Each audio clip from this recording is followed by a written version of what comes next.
Welcome back to the Zebra Zillionaires. It was a tough one yesterday. Live from Chatterbox Sports Studios, it's Off the Bench with Thom Brennaman. All right. Here we are, back better than ever on Hump Day. Happy Hump Day to you. I'm sure the chat will have fun with that. I'm Trace Fowler, and this is Off the Bench, presented by United Dairy Farmers. The MLB Playoffs, they began yesterday.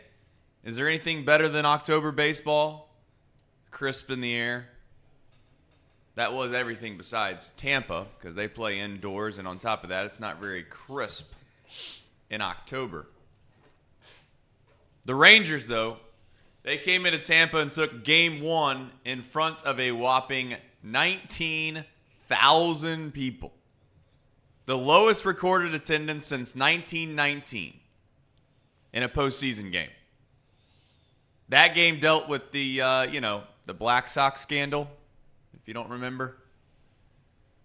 Shout out to the Reds for winning that year. Texas, they blanked the Rays 4-0, capitalizing on Rays' 4 errors. They wore the Devil Rays uniforms as well. Maybe that was the problem. Maybe that was the problem. Because back in the Devil Ray days, the Rays weren't very good. Anyway, the Minnesota Twins, though, they finally won a playoff game. Did you see the energy in that Target Field? They were fired up. Then all of a sudden, in the bottom of the ninth, or top of the ninth, the Blue Jays, they find a way to get a guy on, and I can only imagine, because if one day I'm there, I can only imagine how you feel, right? You got a 2-run lead in the top of the ninth. You haven't won a playoff game in 18 straight tries. And then you're starting to think to yourself, I even showed it on the broadcast. They're showing the winds. The winds are blowing out. They got the flags blowing out.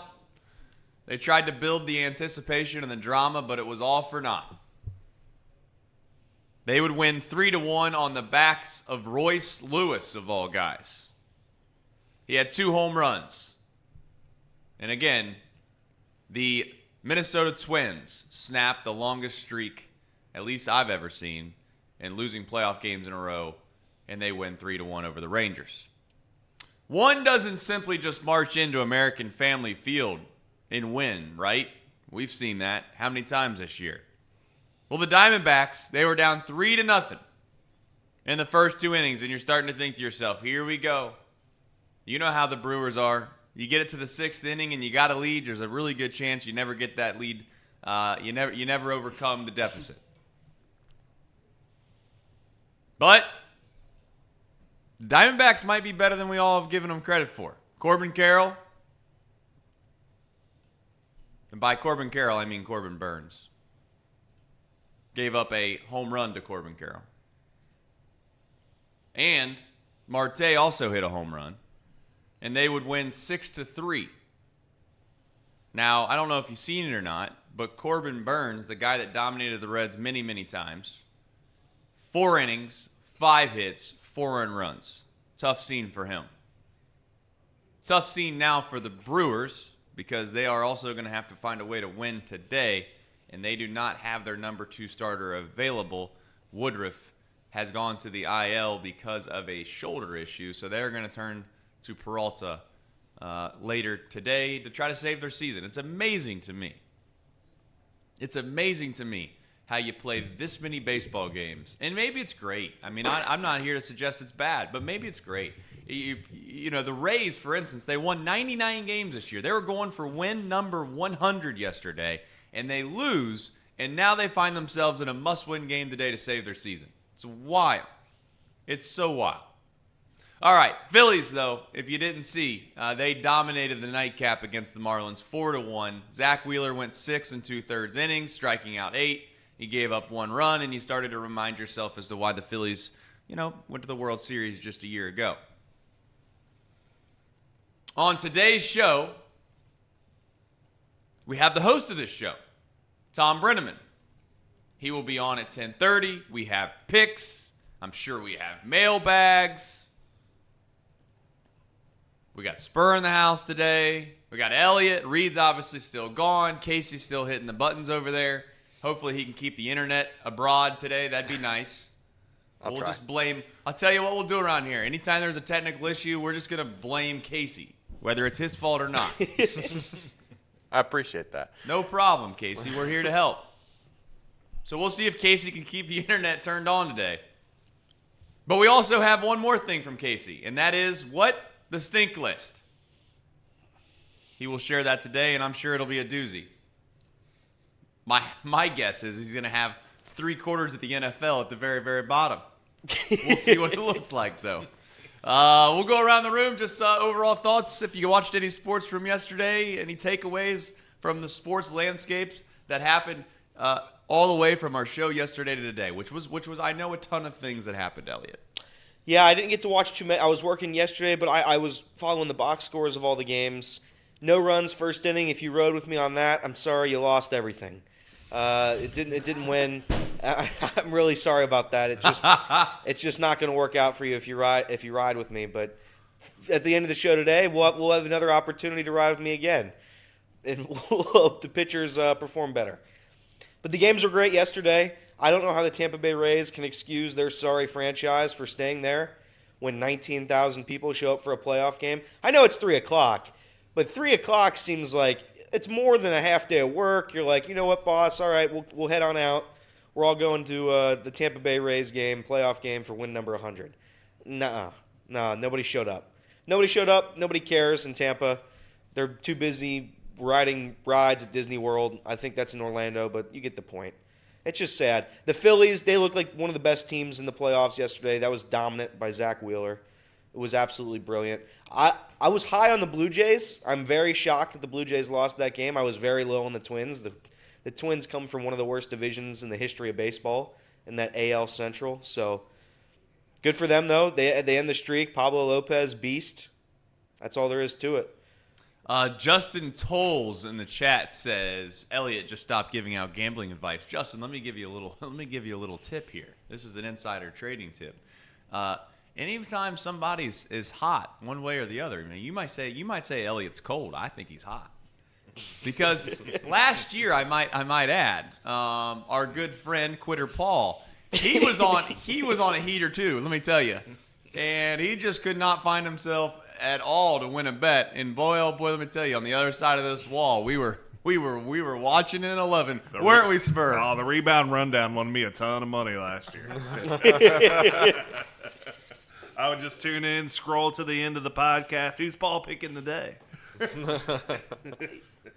Spur, did you watch any of those games? Oh yeah, I tuned in for the end of the Diamondbacks Brewers game, and I turned it on. It was the bottom of the 8th.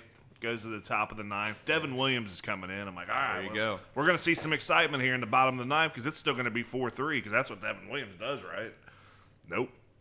2 runs. Christian Walker hits 112 mile per hour off the bat double off the center field wall.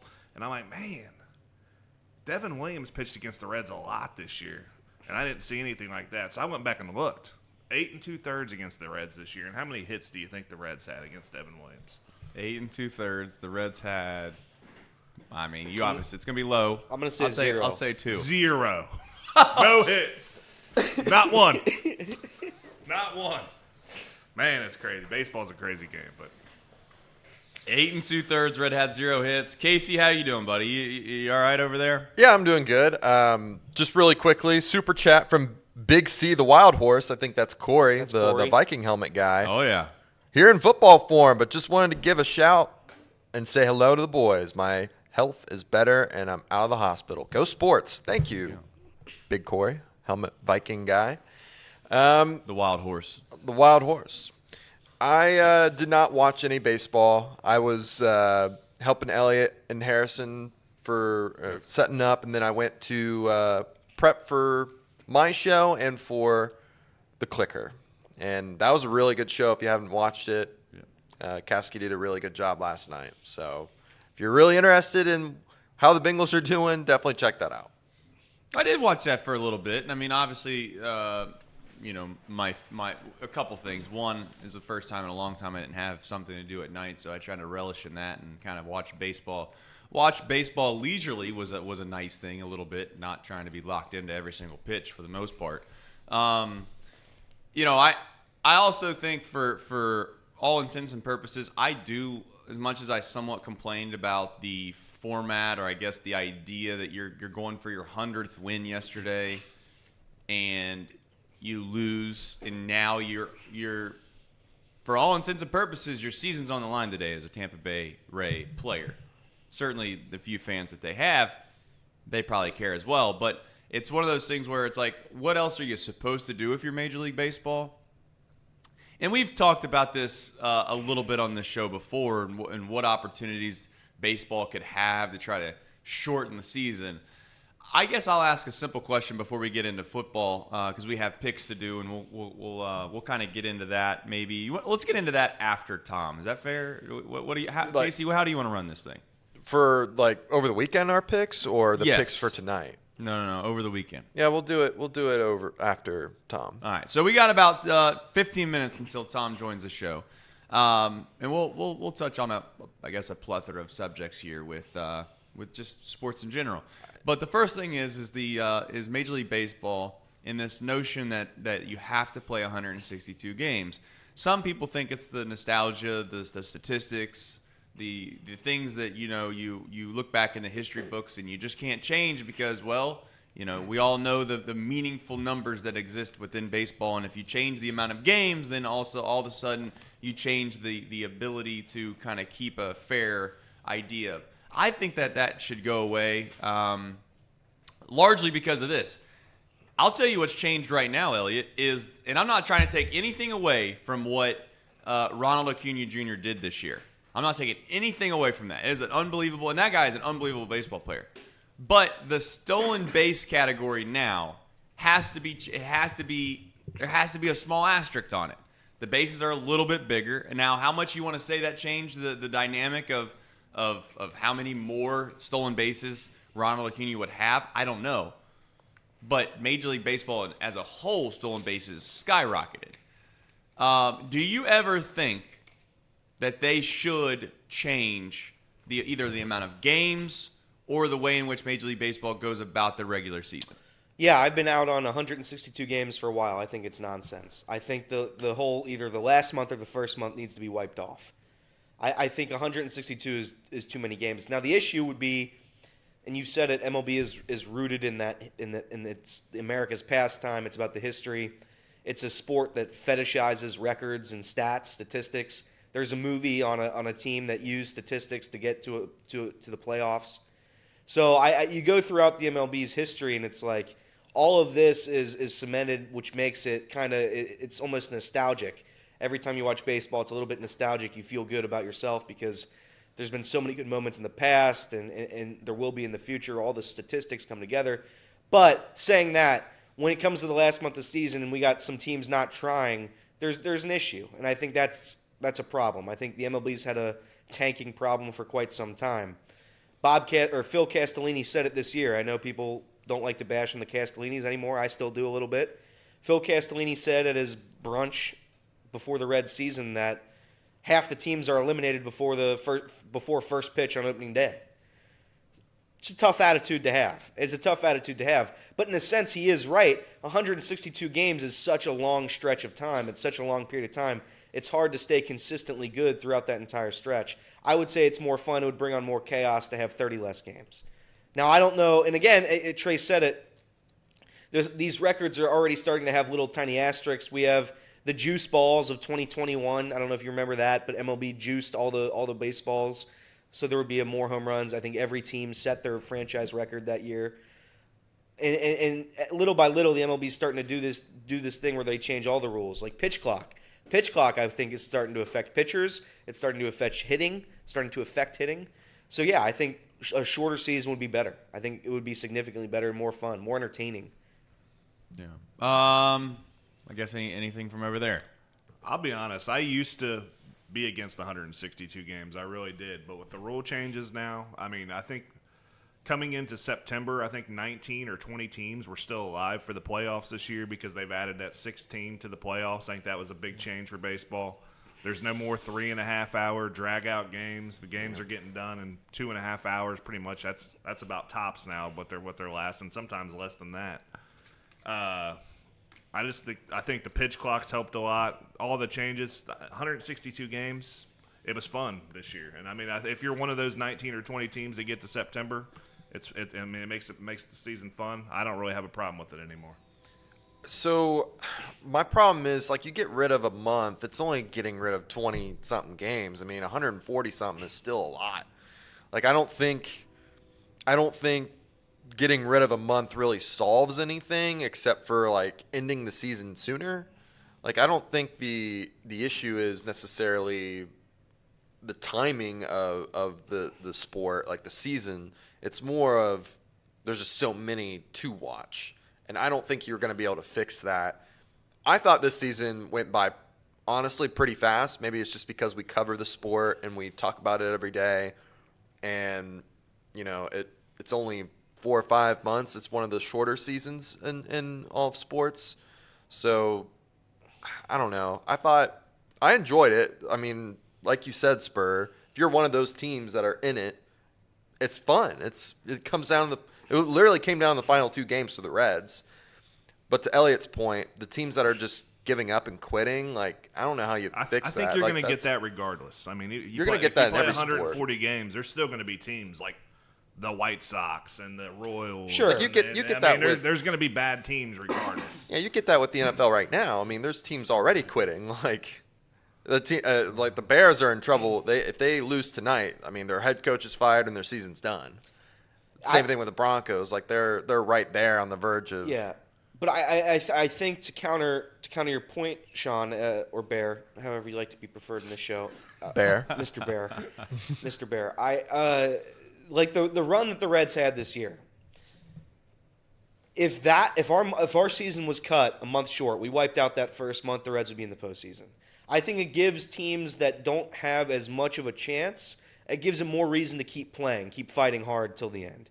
162 is just longer. It's just significantly longer. The Reds still had a chance. They still did. No, they still did. But they would we don't blow a 9-0 lead. No, correct. Or a 3-1 lead against the Twins when Hunter Green has 14 strikeouts or whatever he had correct. in 7 innings. But we win those 2 games, we're in the playoffs. No, 100%. But a month and a half hot stretch means more in a season that has a month less to play in. That's just a fact. So if you go throughout the league and you look at some of the teams that kind of got hot, I'm trying to think of some. The Guardians were hot for just a little bit. The Tigers got hot for like a month, and then they tailed off. I just think it gives more teams a reason to fight a little bit. And not to mention, and Everett said it in the chat, April baseball, that whole first month is just kind of so slow, and nobody's really watching it. So I'd cut a month off. I think that would be the play. Smelliot in the chat asked a pretty pointed, decent question. What's his name? Smelliot is the name. It said, do ticket prices go up if they eliminate 30 games? And the answer is yes. I mean, they definitely do. How much they go up, I don't know. I mean, it all depends on what series you go to, for sure. Now, we all know what teams bring a crowd with them. The Yankees, the Red Sox, even the Cardinals, the great fan base. Those teams are the ones that I'm thinking of. But outside of those series, the ticket prices for the most part are probably going to be relatively the same as they normally would, I would think, because you're still only limited in 20-some-odd games. I guess my concern is not my concern, I guess. My issue is much less with the amount of games as much as it is with the just the overall fair and equitable way in which you should go about a playoff. And I guess it is what it is. If you don't win your division, but that's where I have a little bit of a problem. I guess my biggest problem, guys, is this, and we don't need to spend a ton of time talking about this because I don't know how many folks really care about Major League Baseball playoffs and the formats and all that. It's if you win your division, it feels a little shady to me that you have to play a 3-game series against a team like the Diamondbacks who snuck their way in. And for all intents and purposes, it's even playing ground. Yeah, you could tell me home field advantage and all that. Of all of the sports that we come to know, that we, I don't want to say care about, but we care about, baseball is the least home field advantage factor there is. Yes? Yes. Yeah. So, it's like you play a 3-game series against the Diamondbacks. And the other thing that kind of stinks in a little bit of a way, too, is if the Diamondbacks, for instance, are a team that is just heavy loaded, and they're not. But let's just say they're top loaded. Their 1-2 starters are elite Cy Young type pitchers. Oh, yeah. And the rest of their team is, call it average. It's tough for me to get behind a system that could allow a team that wins, call it 100 games, which is close to possible considering the fact that the Rays didn't even win their division with 99,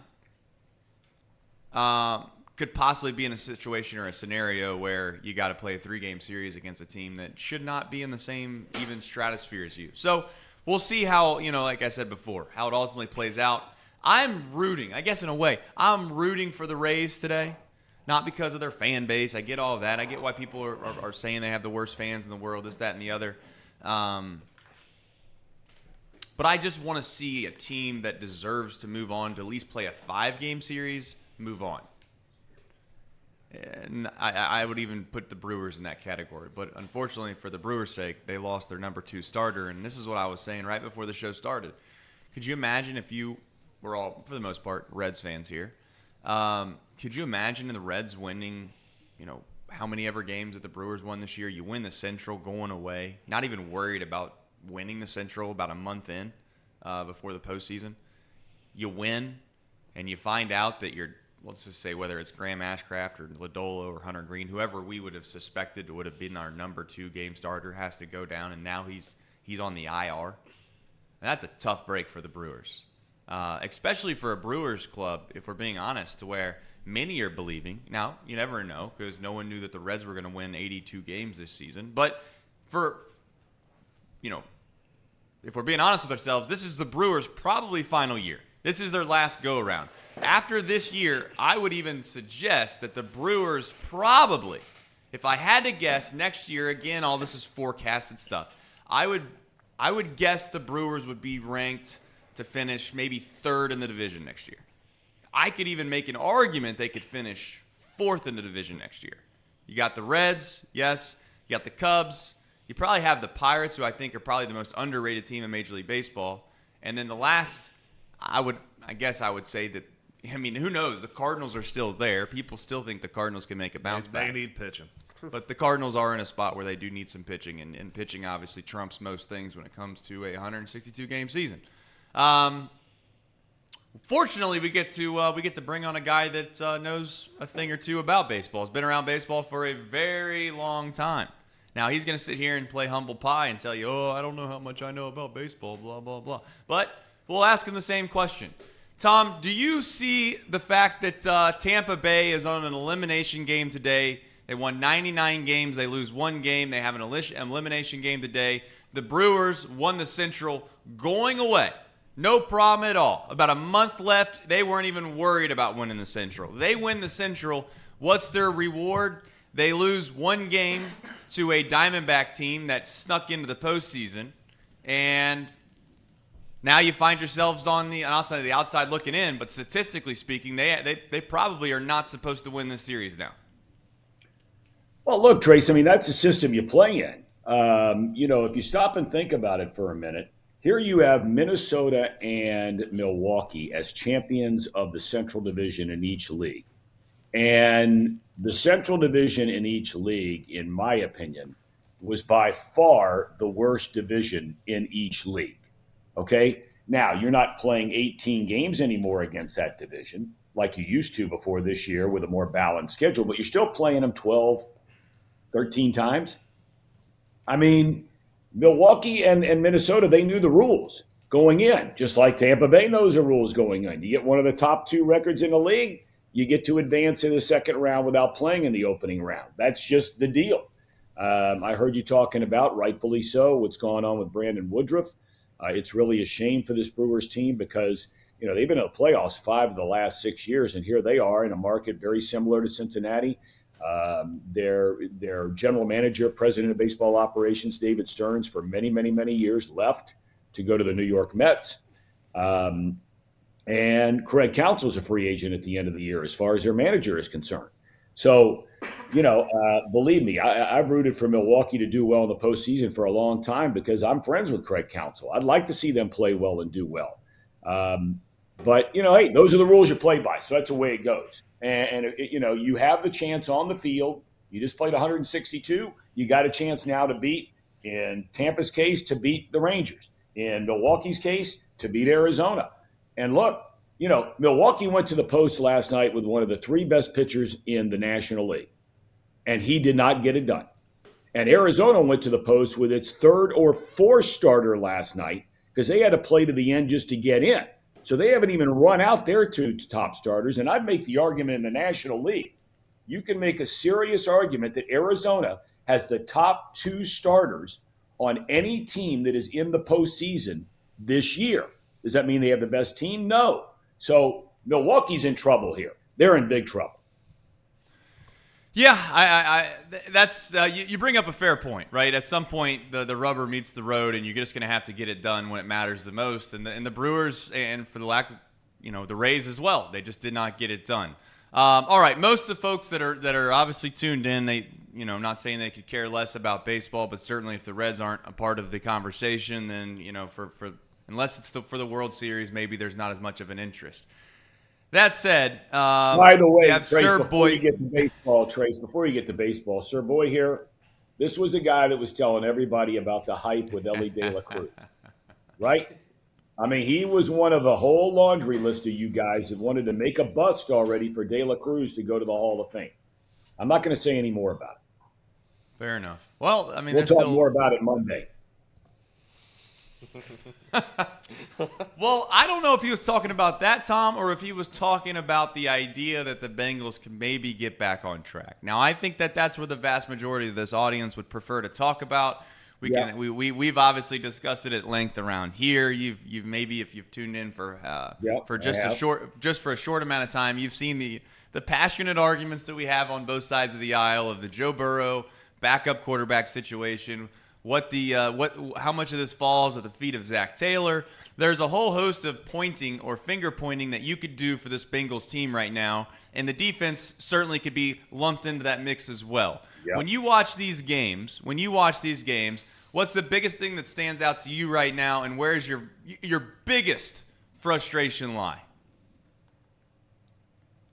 Look, everybody's on the Zach Taylor play calling bandwagon. If you guys remember the last 2 years, okay, and I'm not sitting here patting myself on the back because I'm wrong a hell of a lot more than I'm right, but I have not been a Zach Taylor guy, okay? I can't take away from what he's done. The culture that he's created around there has been fantastic, and that's one of the most important parts, if not the most important part, of a head coach's job is the culture of the team.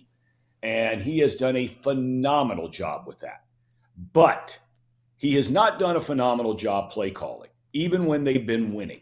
And now all of a sudden, the pressure and the magnifying glass has been turned up big time because he has a quarterback that can't move. And now what is he going to do, along with Brian Callahan? Zach's not by himself on this deal. What is he going to do to fix it? And when I watch this offense, I just say to myself, when Joe Mixon was running the ball like he was running the ball, and they go down the field on that opening drive in the Tennessee game, and I think they passed it 4 times, they ran it 3 times, or vice versa to get down close, then they don't go for it on 4th down.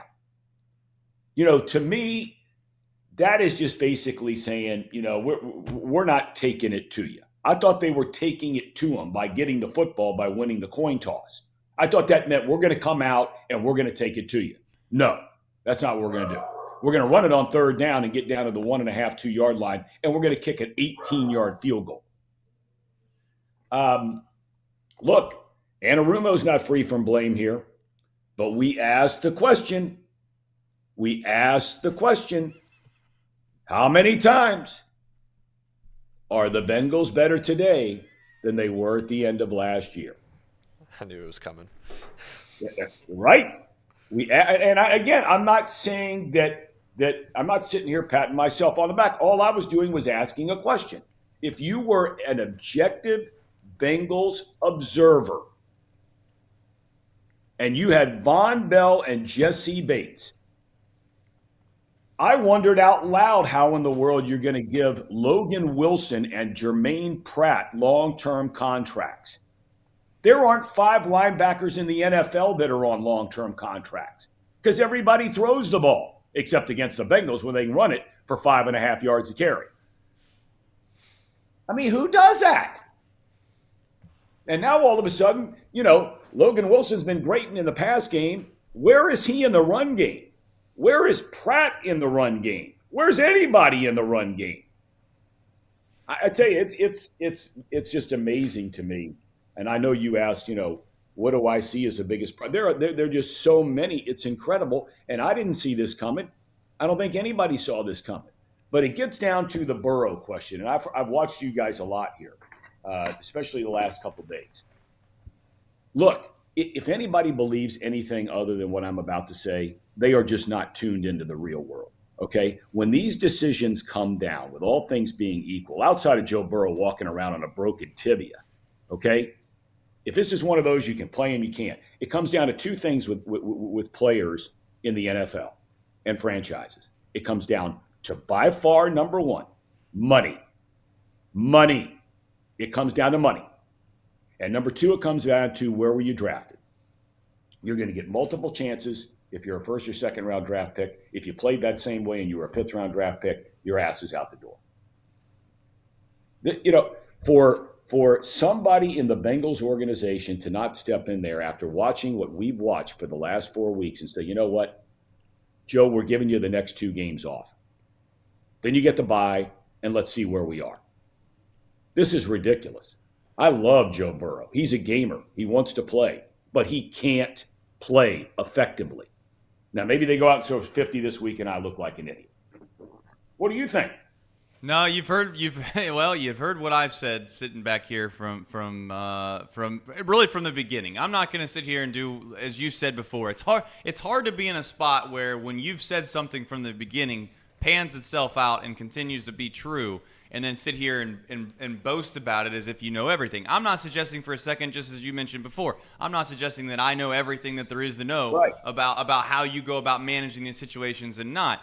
The one thing that irritates me the most, and again, I don't know if our audience wants to listen to this whole shtick again, and I promise I won't go down the path, at least I'm going to try not to here, is I really get frustrated, and it really chaps my ass, for lack of a better term here, about how everybody in this fan base, and I say everybody is in 90% plus, wants to suggest to me that there's no way that Jake Browning or a backup quarterback can go and win a couple games while Joe Burrow rests. It's almost as if Reed sat here and everyone else has sat here and told me straight to my face that there's no way that this team can win a game without Joe Burrow being the quarterback, and it's because our backup quarterback sucks.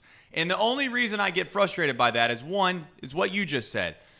The margin, and I guess I'll get your opinion on this because you've been around professional sports way longer than I have, but I'm just saying I've been around sports long enough to know, Tom, that when you get higher and higher and higher and higher up the food chain, right, the closer you get to professional athletics, in my opinion, and I don't want to say I've played professional athletics, nothing like that. I'm just suggesting that the higher I got, the more I realized that the margin of difference between the athletes that play that are superstars, and maybe the elite superstars are different. Your Bo Jacksons of the world, those types of players are different. Set them aside.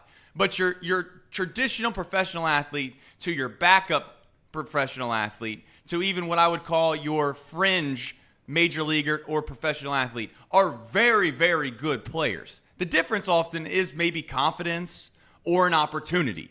And the opportunity part is something that you just brought up.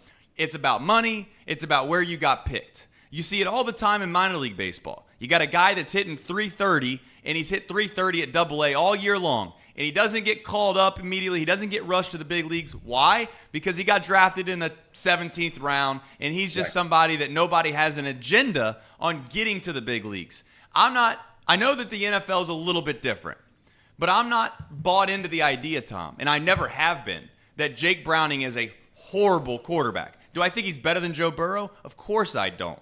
But this notion that the Bengals can't win without Joe Burrow right now seems crazy talk to me. I don't know if you've heard us having those conversations. Where are you at with the fact you think in your mind, and again, this is all opinionated to be very clear. We're not trying to say this is a fact, but in our professional opinion, I guess if we want to call it that, is you think this comes down to strictly money and pride with Joe Burrow? Well, I do, but I think to address what you said in regard to Jake Browning. Okay, now look. Browning goes into training camp with Trevor Siemian. Okay, Browning, who's never thrown a pass in the National Football League. Siemian, who, yes, he's had his moments, but by and large has proven that his future is as a backup in the NFL. Maybe a good solid backup. I don't know. But when he's had a chance to play regularly, mixed results on mediocre teams, to be fair. My dog's going crazy because the mailman's coming, so give me a second here. All right, so it's like now my wife's chasing after the mailman. Maybe she likes the mailman better than me. I don't know. All right, so Jake Browning. Now look, you know what you say. I don't disagree with that. I think there are so many guys that if given the opportunity in whatever sport it is, I think that they would be successful. I do think there's a difference between the elite players and not even going extreme as Bo Jackson.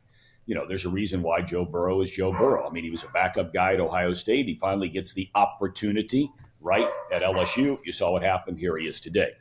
But look, they knew in July that Joe Burrow was hurt.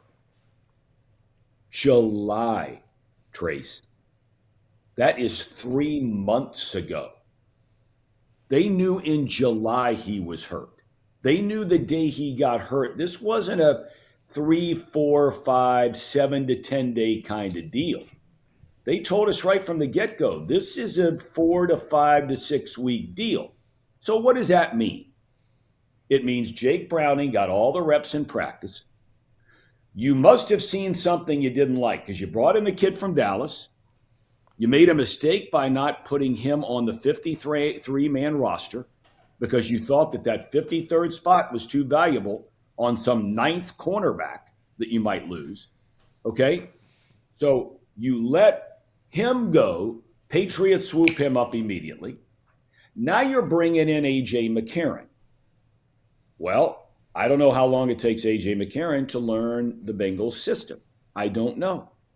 But clearly, the thinking down there right now is, or at least it gives you the impression is they don't have any confidence in either one of those guys to go out and win a game. Now, whether they're right or wrong on that, I have no idea. I think they both could win a game because I think what you would do with either one of those guys is you open up the playbook for what you can do. Burrow is a sitting duck back there. They're playing Seattle next week. What did they have? How many sacks did they have the other night? Casey, do you know that? 11. They had 11. Yeah, 11. 11 sacks in one game. And Daniel Jones is one of the most mobile quarterbacks outside of Lamar Jackson in the NFL. Yeah. And you're going to expose the franchise player who you just gave $270 million to that? I really just don't understand. I mean, I understand. They're saying, hey, we can't go to 1-4, or we're going to wash away this season, or 1-5. We're going to wash away this season. So, we may as well run Burrow out there. It's a tough spot for them to be in. But Burrow is clearly not able to do all the things that we were used to seeing him do. And I think right now Browning can do all of those things. I mean, he might stink. He might go 7 for 30. I have no idea. But neither does anybody else. So for anybody else to predict what Jake Browning is going to do, it's nothing more than pure speculation and flipping coins because he's never done it. Do you think that there's a road back here? I mean, and if there is a road back, what does that ultimately end up looking like? Clearly, everybody's going to point their finger at saying that Joe Burrow's health is going to be the ultimate premium as to why or how they could possibly get themselves back on track. But as you look forward through the rest of this season, you're going to have an audience, Tom, that sits there and says, at least we'll call it the optimistic crowd, right? The pessimistic crowd like Elliott, they've already got him dead. So we might as well not even concern ourselves over talking about that. Does that mean that Elliott is not going to bet on them again the rest of the year in any form or fashion, Elliott? Yeah, it surely does, Tom. I'm done losing money on him. I've done it the past 4 weeks, and each time I've been met with disappointment. So yeah, I'm done with it. Also, Drew Garrison, he's left a message in our chat for you, Tom. Yeah. He said he wants you to come back because this guy over here, Trace, he's a Jake Browning truther. Now, Tom, we just mentioned Seattle. Tom, we just went over how many sacks Seattle had on Monday night. Do you really think putting Jake Browning in the game is going to equate to something better? No, but what I would say is, you know what? I think I might answer that question. Yes, Elliot. I think that I'm not comparing Jake Browning to Joe Burrow. I'm comparing a mobile, healthy player to a player who can't move. We don't even have to say what their names are. But do I think Jake Browning has a better chance to escape a potential sack right now than Joe Burrow? Stevie Wonder could tell that. That's fair. That's fair. I just look at this Bengals team right now, and I think and I'm okay with benching Burrow. I was off that train at the beginning. I'm on the train now. I think Joe Burrow doesn't look like himself. I think it's not helping the team, him being out there. Saying that, if you're going to play Jake Browning, and I firmly believe this, Tom, if you put in Jake Browning, you're not trying to win games. You're just trying to heal Joe Burrow, and I think there's a difference there. So I don't think you're gonna win football games in the NFL with Jake Browning as your quarterback. So you don't think that Jake Browning is capable of beating Arizona? No, I do not, Tom, and I'll tell you why. With because the rest of the players he has around him, you don't think that they're capable of beating you don't think Jake Browning and or AJ McCarron is capable of beating the Arizona Cardinals? I think AJ McCarron is. He's a proven NFL player. Jake Browning's been in the league, Tom, for 5 seasons. He hasn't played a game. That's not his fault. I think it is a little bit his fault, though. I think at some point you play a snap in the NFL as a backup quarterback. If your team's up by 20, if your team's up by 30, you come in for the fourth quarter. He didn't have it. I mean, are you going to blame him for not playing the other day when the coach left the starting quarterback in down 27-3 to get slaughtered? That's not Jake Browning's fault. No, that's not Jake Browning's fault, and I agree. Jake Browning should have been in to get those practice reps. But I'm saying that there's probably a reason that NFL coaching has watched this guy and said, you know what? I don't want to put him in the game because he's not going to give me anything good. He's not going to show me anything. I think there is a point to that. Okay, but I look, at the end of the day, it's like I said, Ellie, you nor I know. Correct. Speculate. And I'm not saying that he can go beat Arizona. I don't know. But I know, sometimes you just know what you see, right? It's like the meteorologist like you, a fellow meteorologist. Thank you. Yep, thank you. When you're giving the weather, you can tell us that the radar will tell you that rain is coming in the forecast. But when you stand outside, okay, is it raining or is it not raining, right? Yeah. Okay, so this is the eye test, right? Yeah. Joe Burrow right now can't move. And I think that lessens your chances to do things that you want to try to do offensively from beating an opponent right now. I admire Burrow very much for wanting to play. He's the guy. He's a tough guy. He cares. He's passionate. He wanted to be here in Cincinnati. He said that all along. He wanted to be drafted by the Bengals. He's an Ohio kid. He's everything you would want in a team leader. But right now, he has to have somebody step in and say, listen, we need you here for the long haul. Okay? And the long haul means the back half of this season. You can recover from 2-4. You can recover from 3-5 in this division. Now, their schedule on the back end it's brutal. It's brutal. But they can win the next game or two with somebody else besides Burrow at quarterback. Even if you split and you go 2-4 by the time you hit the bye, okay, say you beat Arizona with Browning, you lose to Seattle with Browning, whatever. All right, you hit the bye week. You got 2 weeks. Back comes Burrow. At that point, you still have 11 games left. Yeah. I'm with you. I think one of the issues I would have with that would be Joe Burrow has proven time and time again after these long absences that he comes back cold. That would be what I would be fearful of. That's one concern. But I wanted to ask you this. The Bengals are now without T. Higgins. We don't have a tight end, right? Charlie Jones is gone. Our punt return guy, kickoff return guy is gone. I think right now there's been one guy on the offense that has been consistently good this season, and I think it's time to start using him more, and I think it's Joe Mixon. If I'm Zach Taylor, I start, and again, Reed's been saying it on the show, the offense is based around Joe Burrow. You can't be the Tennessee Titans. It can't be that Derrick Henry-style football where you just ground and pound the whole game. But I do think if you're going to bench Burrow, that's fine, but I think it has to be the Joe Mixon show. I think you have to start developing into that because maybe if Browning can play under center, it opens up another door, opens up the play action a little bit, it opens up everything. So I think that would be what I would do. Would you say that would be a good idea?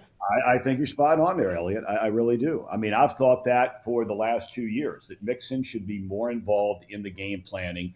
And, one of the analysts said something really interesting the other night, and I can't remember who it was. What was the game where the guy had all those carries? And, why am I drawing a blank? In the NFL, he had a ton of carries, didn't necessarily have a ton of yards.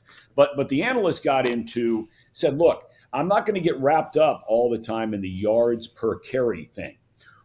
He says, I'm looking more at attempts because when you go into a game plan and you say, even if a guy averages 3.5 yards per carry, okay, the last time I checked, if you give him the ball 3 times in a row, that's a first down.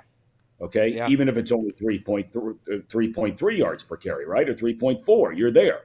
So, you go to any offensive lineman in the history of football, and you say, would you rather be the guy on the attack, run blocking, or would you rather be the guy taking the attack, dropping back and pass blocking?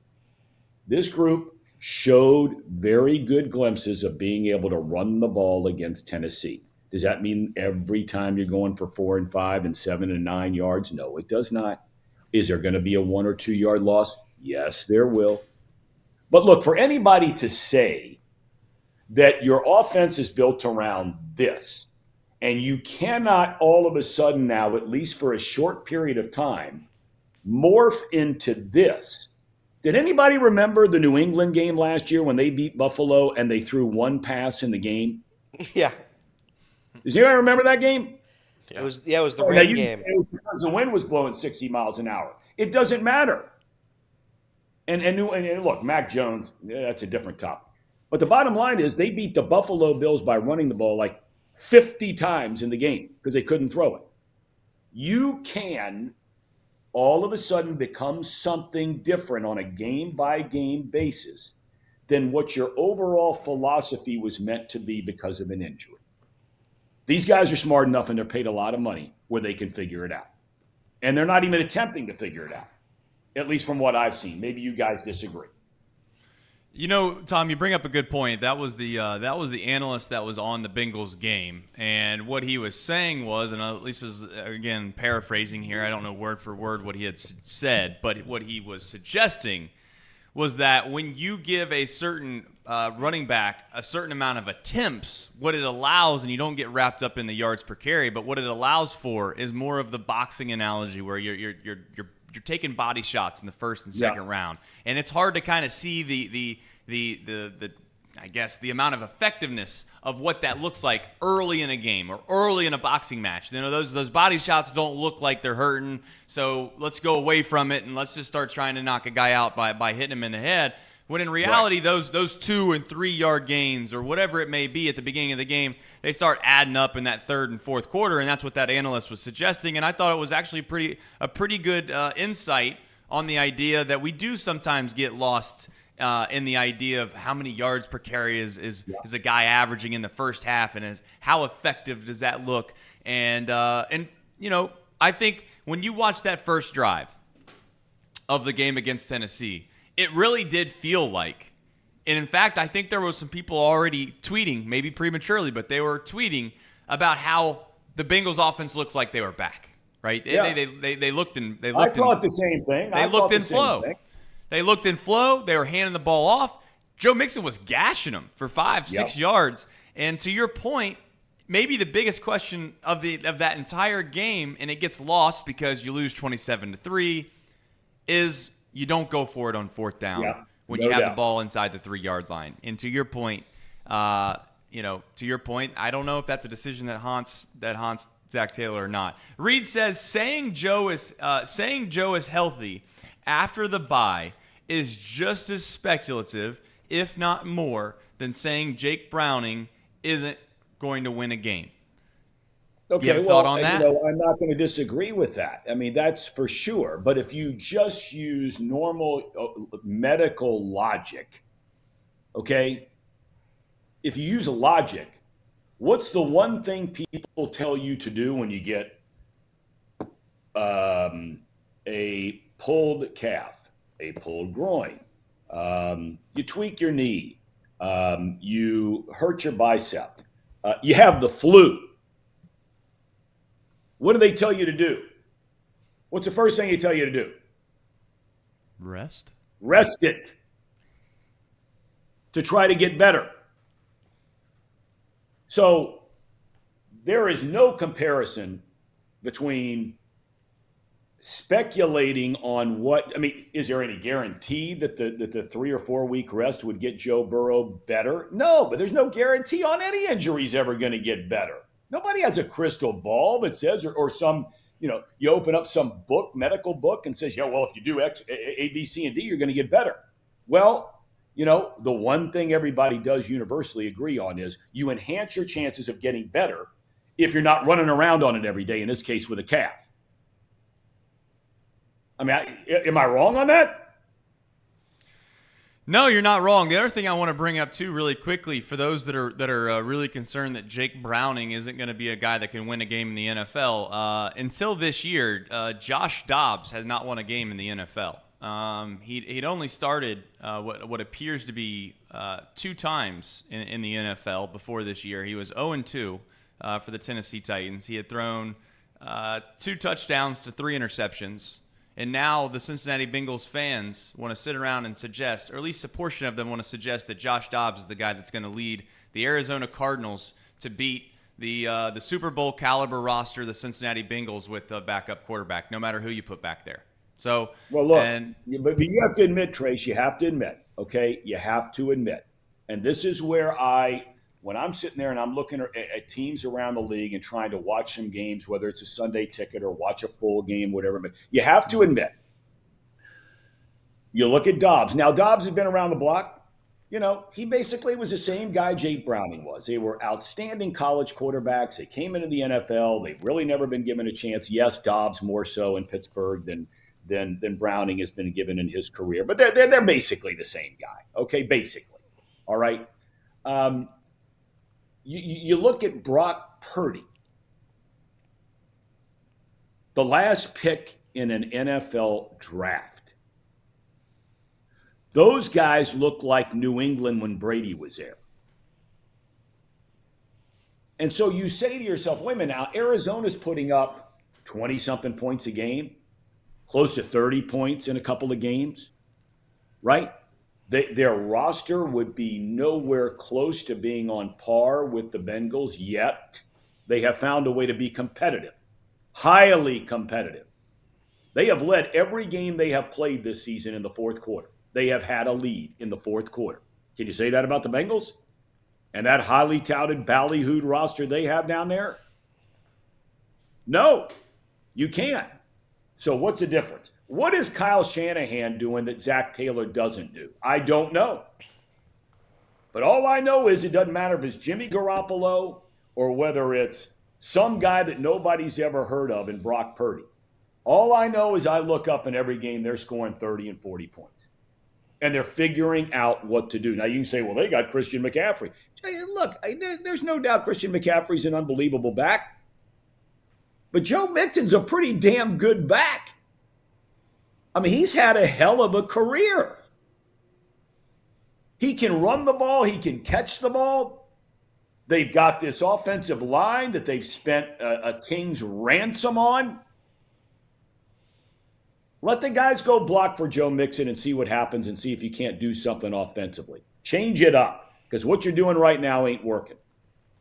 Fair enough. As you watch through the NFL, Tom, you're a guy that obviously enjoys the National Football League. Is there any surprises, any takeaways so far? Obviously, you're going to be in the saddle here on Monday. We look forward to that, and you're going to be able to share more and more of your thoughts on a daily basis. But to catch us up to speed on what we should expect come Monday, when you look throughout the NFL, is there anything that's kind of taking you by storm? Anything that's stood out? Outside the Bengals being a disappointment? Is there anything that really has been disappointing that you thought you've seen? Well, I got to tell you, Trace, I really think that Baltimore is really good. They have to be really good. Because if you look at the number of injuries sustained to key players on that team already through the first 4 weeks, and the number of players that have missed games already, starting critical, crucial players, best corner, best safety, best rush pass rusher, 2 offensive linemen, starting running back, done for the year. I tell you, maybe I was really behind the 8 ball on this deal for not giving Lamar Jackson enough credit. I got to tell you, man, through 4 weeks, this guy, what a huge difference maker he is for that team. And there are a lot of you saying, duh, the guy's won a league MVP. Okay, well, stupid Tom, and that's nothing new. But, and we'll see how it plays out. But, I mean, Baltimore, I think, is really good. I think they're better than Kansas City when they have all their players. I don't know if they're better than Buffalo. But I think Baltimore is really, really good. And I'm not surprised the Chargers are scuffling. I mean, their coach has basically tried to coach them into 2 losses, and somehow, some way, they found a way to win. That's your guy, Herbert. Well, that's not my guy, Herbert. He doesn't coach. That's your guy. That's your guy. Yes, it is, Tom. You're right, Tom. You're right, Tom. Hey, Tom. I know I'm right. I know I'm right on this one. I'm wrong a lot, but Herbert is Trace's guy. He is, and I just want to say, and I don't. All right, you admitted it. I don't want to ruffle too many feathers around here with what I'm about to say. I don't want to ruffle too many feathers. Justin Herbert's played hurt a lot last year. Yes, he has. I'm just going to tell you, if you flip the narrative and Justin Herbert looked like Joe Burrow this year, and he played for the Chargers, and he's been doing what he's been doing, and let's just say Burrow is putting up the numbers that Herbert's been putting up this year, I know that I'd be in some deep waters right now. I know for a fact there'd be a lot of narratives being written about my man Herbert. But no. Joe Burrow, he's hurt. He's hurt. Oh, well, okay. We'll ultimately see what ends up happening. And again, he is hurt. You know it. He's hurt. I know he's hurt. I know he's hurt. But I'm just win a playoff game, win multiple playoff games. I mean, come on. Herbert had a 30-0 lead last year. Just mix in 2 first downs and maybe you win the damn game. I forgot that he played defense. Elliot, am I right or wrong, Elliot? No, Tom, you're right. You're always right, and that's the thing. I'm not always right. I wish I was. Trace sits up there and he spews his garbage about Justin Herbert. Justin Herbert, yeah, I mean, he's injured. If we had an award for most injured quarterback, he'd win it. But that's not why we play football. We try to get to a Super Bowl, and Joe Burrow's done that. Justin Herbert stinks in the playoffs, and that's what we're looking at. I read this on Twitter.com all the time.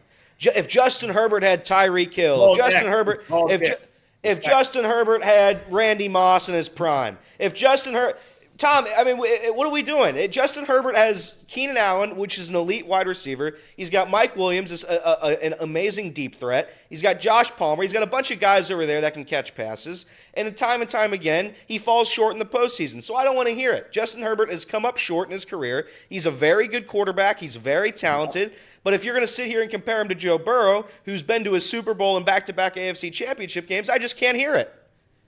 Well, in fairness, we're only talking 3 years now. So let's this is a long game for both of these guys. So let's see what happens. That's right. Both of them are going to start hearing the chatter. Casey laughed at me when we were talking about, you signed the big contract in any sport, and we knew the big contract was coming. Can you lead your team to win the Super Bowl? This isn't an individual sport, so it's not on Burrow. And you can't question the guys he's playing when he's hurt. But those questions will start to crop up if in the next year or two the Bengals can't win a Super Bowl. It's going to happen. It's fair. Hell, they just need to win a game. Just one game. Just one game, Tom. Well, you Elliot, know, Tom. Hear you right real quick, Elliot. Yeah. You're telling me you are not betting on the Bengals again for the rest of this season? Is that what you said? That's what I've said. Yeah, because I can't do it anymore. I can't win a bet, and I think it's all because of the Bengals. I have money on the Bengals. I try to support my team the only way I know how, and I gamble on them.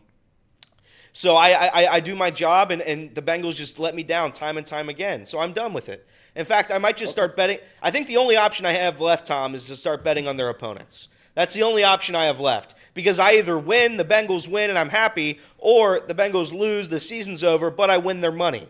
That's all I have. That's what we're gonna start doing. We're gonna start reverse jinxing them. Also, Tom, you talked about that Patriots-Bills game in the wind. I'll never forget that where I was that game because I had a parlay. I'll never forget it. I had Mac Jones over passing yards in that game, and I parlayed it with Bills money line. I'll never forget where I was. It was the worst bet I've ever made to date. I remember sitting there after the first quarter saying, I'm just dead. I'm just a dead person. That's where we are, though. I got a question for Tom real quick. Oh, the Bear. Yeah, the Bear. I'm on the show for this week, and then I'm out of here. The Bear. I know that. What's your thoughts on the Ohio Bobcats having more Big 12 wins than the UC Bearcats? I don't like that question.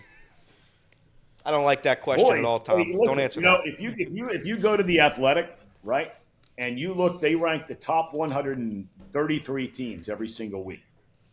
OU's quarterback last year, MAC Player of the Year, Curtis Rourke. He started the first game. They didn't think he'd be back. They went out and played at San Diego State. He blows an ACL at the end of last year, and they get beaten in the MAC championship game. They had a boat race Toledo in that game if he played. He goes 10 for 12 for 150 yards in the first quarter and re-injures his knee. Did not play the rest of the game. Since he's come back, they've won every game. In that Athletic top 133, OU is all the way up to number 42, and that's with a loss. If Ohio University was undefeated right now, they'd be getting votes for the top 25. They beat UC. I don't like this conversation. I mean, I just don't like it. They beat UC. Emory They held Jones, Iowa State to 7 points in that game. Iowa State. Iowa State's not very good, Tom. They wouldn't be the first MAC team to beat them, Tom. Ooh, boy. That's fine. Boy. That's fine. Elliot. That's fine. That's fine. I mean, That's you fine. got to admit, Miami and BYU. I'm going to give them Oklahoma. Yeah, Tom, it's not good. Right. It turns. I was on the Emory Jones Heisman watch for after week one. Turns out he's no longer the Heisman, Tom. It turns out he's not going to win the Heisman this year. Well, they still have a chance to have a good year, though. They still have a chance to have a good year. So we'll see how it plays out. No, they don't. They're done. They're cooked, Tom. You are Mr. Doomsday today, Elliot. Tom, they are on the oven, and they are cooking at 425. The oven's preheated. We're ready to roll. The season is cooked. It is over. It is over. When you lose to Miami of Ohio at home, you're not going to win. You're not going to have a fruitful season. So that's where I am as a UC fan. Tom, how about this? I'm a Cincinnati fan. I'm 24 years old. My Bearcat season's done. Basketball season's going to be done, too, when they get boat raced by Kansas. We have the Reds. They missed the playoffs. We have the Reds who missed the playoffs. And we have the Bengals who are 1-3. I have nothing, Tom. All right, let me ask you guys a quick question here. Yeah. When you sit here and trace this for everybody, Sean, Casey, okay, since you brought up the Reds for a second. Did you guys watch any of the Diamondbacks Brewers game last night? Yes. Are you telling me the Reds don't have a better roster than the Diamondbacks? I still that's the craziest part, I mean, Tom. are you kidding me? I've been saying this for a month. I think the Reds have one of the best rosters in the National League. It just sucks. And again, I'm not an excuse guy, Tom. You know this about me. But if we have to go down the line here, we've used 65 different players this season. It's one shy of the franchise record, which was set last season in that catastrophe. We've used 40 different pitchers. Everybody's hurt. Matt McClain's hurt. Ellie De La Cruz is launching baseballs at Noel V. Marte. So we go through the season. If all this catastrophe doesn't happen, and I know it's baseball, coulda, woulda, shoulda, but at the same time, I really truly believe if the Reds were able to get to this postseason healthy, they would have made some noise. I'm not saying they would have won a World Series, but they would have won a playoff game. They would have maybe taken the wild card round. I firmly believe that. I agree. I don't know, Tom. I brought it up earlier. The Reds faced Devin Williams 9 times this year and didn't get a hit. The Diamondbacks faced him last night and get 2 runs. Right. You got a point there. Is Casey alive over there, or is he just so down and out with the start of the Bengals? I'm on life support, Tom. I'm not doing great. It has not been a very good season for my poor Bengals, and I'm just disappointed in Zach. Like, that's my biggest sniper. Sniper. Oh, been there. Oh. Is this real? Is this real or is this a bit? No, Is this a bit? It's the 100% real. Oh. No, Ellie, you're not familiar with it. Oh. Well, I guess this is the time where I just fill, Tom, because we have Casey over here. Here's a filler for you, Tom. Full-fledged panic mode. Sir Boys left a couple of super chats while Casey fixes his calf or whatever the hell's going on over there. No, believe me, it's his hammy. Sniper. Sir Boy said, Tom, I'm going to keep receipts when Ellie wins MVP. He says, tank for Marvin, your guy, Marvin Harrison, Tom. And then he also says, OH. I.O., baby, they're looking good. That's Tom. Tom. Come on. Here we go. I don't think Big they look stretch good. coming up. They're barely beating teams, but, I mean, if you want to say they look good, they can look okay, I guess. They look good. That was a big league win at Notre Dame. All right, Tom, you're going to be back here Monday. Those have asked about it. They've asked about 1,000 different which ways. One of which they're excited to get you back. So you're back Monday. You've got for all intents and purposes, a clean bill of health, I suppose. We have any relative restrictions, nothing like that. You'll be back in the saddle for the foreseeable future, and I'm sure that we'll have some fun in here, considering that there'll probably be some hotly debated topics. A lot's changed, Trace. I mean, now all of a sudden, you've done a phenomenal job in there. Casey is down and out. Sean pinch hitting, stepping in there. Reed's always making waves. Elliott is, the whole world's coming to an end and every team stinks. It's not been my nature to walk in and be the voice of optimism, but I think I might have to be when it comes to starting on Monday. Well, Casey's still struggling with his calf. He can't even figure Is out it how a to run calf the or a hammy, Casey? I'm just out. He's struggling over here. He's trying to figure out how he can stretch. He doesn't know which buttons to hit. I tell you what, it's eats every day for lunch, for crying out loud. This is true too. I'm sure that that doesn't help, Tom. But you know what you're getting yourself into. We've talked about it a little bit. We'll have a kind of a regroup meeting here later this week. We got weather now. Yep. We got mailbags from Miss Betty's class. Who knows? Can we do mailbag while I'm on here? Can we do mailbag right now before I go? We'll do. I'll tell you what. If you want to hang for just a minute, Tom. As I said, we have this very important thing where we got to stay on schedule around here. And by stay on schedule, we just do it whenever we wish. But we do have the locals at 11, so we got to pay the bills, Tom. So if you want to hang around, you can maybe buy a little bit of time. I know you're supposed to be out of here, but if you can find a way to hang out for just about 5 to 10 more minutes, we'll do the mailbag. But first, Tom. You know what's next, because everybody needs to know. We got to go to the weather, Tom. So we'll send it over to the weatherman. Well, hey, everybody. It is me, the weatherman. It is I, Elliot. I've returned. Thanks, Chip. Listen, I heard somebody talk in the chat yesterday saying, all Elliot does is say the same things over again. Yeah, that's the bit. Do you think when you watch the weather 5 days a week, you're getting a different answer anytime? No, that's the entire bit. Whoever said it yesterday in the chat, congratulations, you win all the awards, because that is the whole purpose of this bit. The weather is never changing. And if it does change, you know it because you can see it out your windows. So everybody, take a look outside your windows. Go roll around in some grass. If it rains, it rains. Bring an umbrella. That's why they made them. I can't be the controller of the weather. I'm just here to tell you what I see outside my window. And what am I seeing outside my window right now, Casey? What am I seeing? Thank you. Here we go.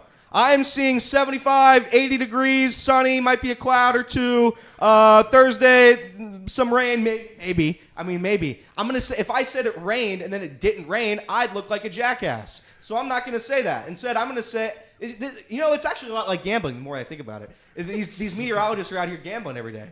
It's going to be a 50% chance of rain. That's minus 110.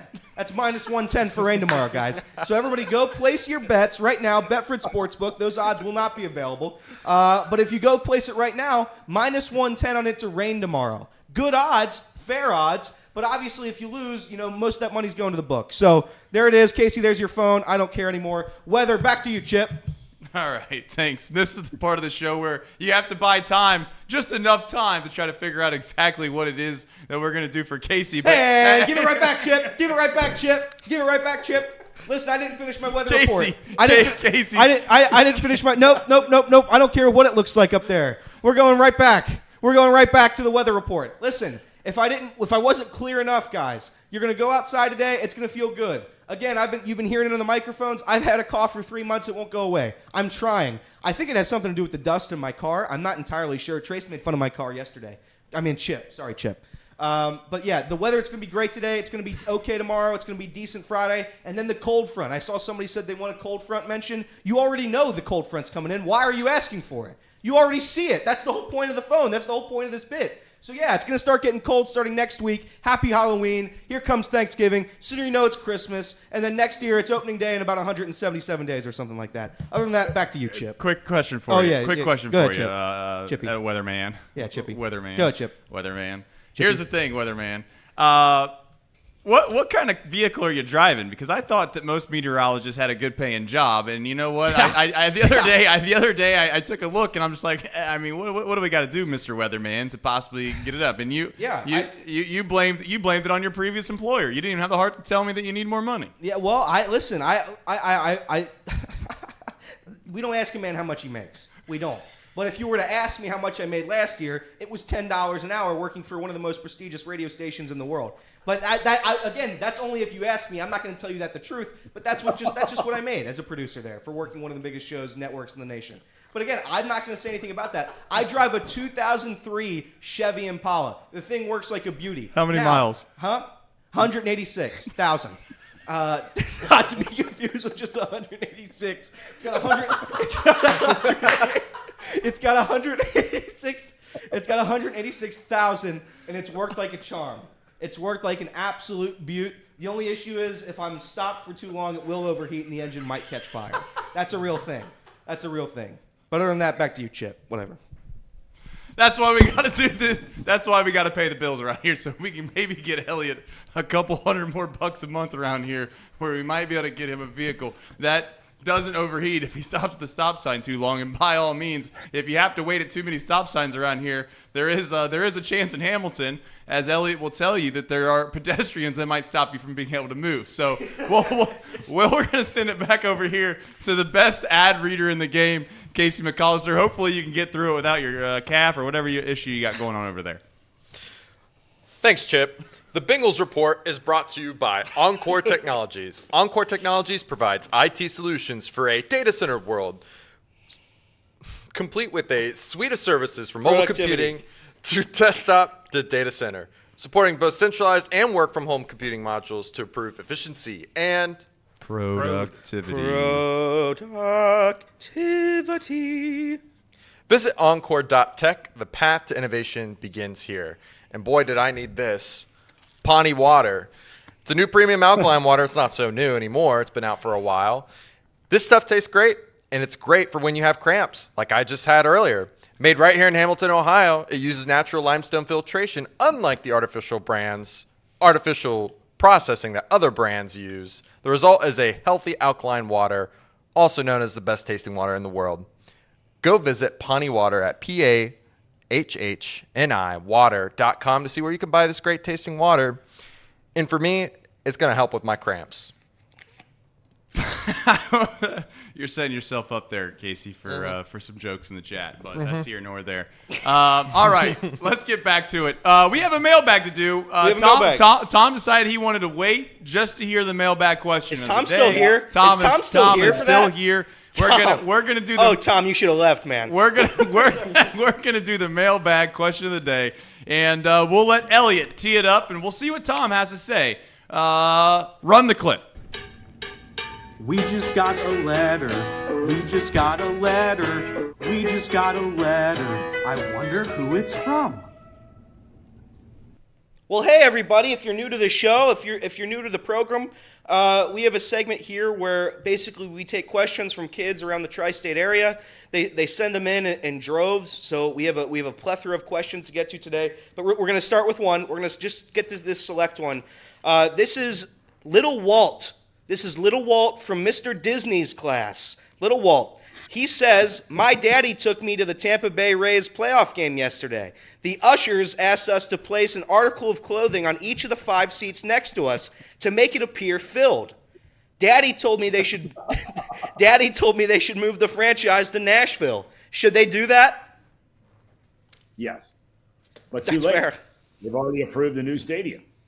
And what I can't understand here is, Elliot, is that friends of mine who are from that area, they tell me if they'd have built the stadium over in Tampa, that they'd be packing them in every single night. That putting them in St. Pete and the traffic right by the bridge and all that kind of thing coming over from Tampa, people don't want to deal with it. That's why they don't go to the games. Plus, it's a crummy stadium. They're building the stadium in the same damn place. It's no different. I mean, the Marlins, nobody goes to their games. 2 of the 3 lowest attended franchises over the course of this year, a year in which Major League Baseball's overall attendance was up 10% almost, 9.5%. The 3 of the 4 lowest attended teams are the Marlins, the Rays, and the Oakland A's. And the A's are picking up and blowing out of town. That's fair. That's fair. If where they want to. Yeah, I think Tampa's in some trouble there. The Reds kind of it all comes back to Trace's question. I think I truly believe this. If there were less games, I think there would be more of a drive for people to show up to these things. I know it's not how the sport's going to work. They're not shortening the season to 130. But I do think it would help. I do think it would legitimately help. When you have 8 home playoff games for the NFL, you know every game is going to be sold out because you're not going to see them any other time. You have 8 chances to see your team play. With the Reds, you have 81 games as of right now to see them at home. So it's a lot of people will be like, oh, I'll see them later. And I think for all these smaller market teams, that's what you're seeing. But the Rays, as of right now, it's a disaster. The Oakland A's are a disaster too. And the Miami Marlins just show up. So that's it. Well, the thing is that, when you were talking about the schedule, we know it's not going to be shortened because of one thing, which is what we started this show with, talking about money. That's not going to happen. But one alternative to all of that, which I have always been a huge proponent of, is what they do in the minor leagues by splitting the season. So you might have a team. So in other words, you play a first half of the year, okay? The first place teams qualify for the postseason at the end of the year, even if they fall apart on the second half. But everybody starts at 0-0 at the All-Star break. So everybody has a chance. Every team in the league. And this is what they do in the minor leagues. And I have always thought that would be something that would dramatically increase interest and attendance in baseball. You might have a team that was really hurt coming out of spring training. All of their guys, whatever it might be. And they played terribly. Sean alluded to it, or you guys alluded to it, what happened with the Reds the first month of the season compared to the rest of the year. Once they got their feet on the ground and figure out who was playing and bringing young guys up and all that kind of thing. That would be the way to do it, because you're not going to cut down on the number of games. Yeah, it's just an economic thing, right, Tom? I mean, ultimately, when you have 81 home games and you have the ability to produce revenue at those 81 home games, certainly or like clearly, I guess, and this is from an outsider looking in, I have no idea what the optics of the economics look like on a day-to-day basis of the overhead of what Great American Ballpark costs to turn on for a game day per se. But it clearly is not high enough to where owners and or ownership groups throughout Major League Baseball want to shorten these seasons up, because clearly on a day-to-day basis they bring in good revenue. Even if the crowds aren't what they perhaps hope they would be, they still certainly obviously drive a good enough amount of revenue to where they don't want to try to shorten it up to make sure they don't have to be open, if you want to call it that, as many times a year. Well, but if you look at it strictly from economics, Trace, I mean, what better economic table would there be than to do a split season? I know. Because you get to the All-Star break, you have a third of the teams in Major League Baseball. We knew, and even everybody said, watch out for the Mets in the second half. Watch out for the Padres in the second half. Their fans still went to the game. They were done. Yeah. And those are two of the biggest payroll teams in baseball. The Yankees, so now you start making that what happens in most small markets. Kansas City, Cincinnati, last year, not this year necessarily. Why would you go to a game instead of just out of the sheer enjoyment? If you're into it for your team winning and competing, your chances of selling more tickets are with a split season than the current way that they've got it set up, without a doubt. Not even debatable. No doubt. And the one pushback that you'll get from baseball historians on the idea of doing the split seasons is the season in which they already did this one other time, and there was the fluke situation, and I call it a fluke because I think that's what it was, where the Reds had the best record. I think it was in the National League, Tom, and they didn't make the postseason because, unfortunately, for two straight, just the way that the ball fell, they did not win the first half of the season, and they did not win the second half of the season. And unfortunately, the best team that some would say in Major League Baseball perhaps didn't even get a chance. But I think that's right. The more and more we push forward, the more and more teams that we allow into the postseason, Tom, that's certainly the chances of that are so small that I don't think it's worth really entertaining the idea as to why that should be the case, that you shouldn't do it again. The only caveat to all of this would just be, I think we've reached the point. Now, I guess this will we'll wrap it up with this question: is this, as we move forward through sports, the fairness or equality or justice, whatever term you would like to use, for teams and the competitive nature of the game seems to be somewhat eroding away for the idea of entertainment, or the idea of giving more and more teams a quote-unquote chance, because it keeps more and more people engaged. You see the NFL, they're adding more teams to the playoffs. The Major League Baseball, they're adding more teams to the playoffs. For those that want to argue, if you will, about equality, you'd like to think that, again, the system that we have right now that I was complaining about at the beginning of the show, Tom, wouldn't exist if all you cared about was a perfect format. Do you think sports in general are going to continue to go down the path of try to include more teams, let's not worry about the competitive advantage that teams rightfully should have? Well, I think we've seen it already. You just alluded to it. You've expanded the number of teams in the postseason. You've expanded the number of teams in football and in baseball. The NBA and hockey, every team darn near makes it, and it's been that way for a number of years, right? So, Trace, all of it comes down to they don't give a damn about the equality part of it. They don't care about that. They care about how many more games you can negotiate to put on television. And that, in turn, is how much more money are we going to get from television. There's a reason why the NFL has 17 games now instead of 16. And it doesn't have a damn thing to do with the number of teams that are in the playoffs. It's cash from the television networks. Putting on another Monday night game, another Sunday night game, 7 more games on a Sunday afternoon. Come on. But I don't think baseball will ever get to a point, or football either for that matter. They'll never get to a point where the NBA is, I don't think, or hockey. I don't think they'll let it get to it because those regular seasons in those two sports mean absolutely nothing. They still mean something in football and baseball. Certainly so. All right, Tom, like I said before, can't wait to have you back. I'm sure many feel the same way. We look forward to seeing you here in the saddle on Monday, hopefully for everybody's sake in the chat and everybody's sake in here, hopefully after a Bengals win. Yes, that would be nice. If not, look out. You guys have done a great job. I can't wait to get back in the saddle, see if I can't keep pace. All right. I bet you will. Both guns a-blazing. Both guns a-blazing. I bet you will. All right, Tom. They Enjoy better- the rest of your week and certainly the weekend. you, buddy. I can't wait to have you back. All right, man. All right, you heard it from him. We went through a whole host of topics, obviously, and you know. Are you see what's happening in this chat right now? This chat is going wild. Casey. By the way, No, we I've didn't. not Nobody, seen it. nobody shouted out Drew Garrison. That's my guy, Drew Garrison. Drew Garrison paid to be a member of Chatterbox Sports. We thank you very much. That money goes to me, and I hopefully can buy a car with it eventually. A couple more of you would be great. I would love to buy a car.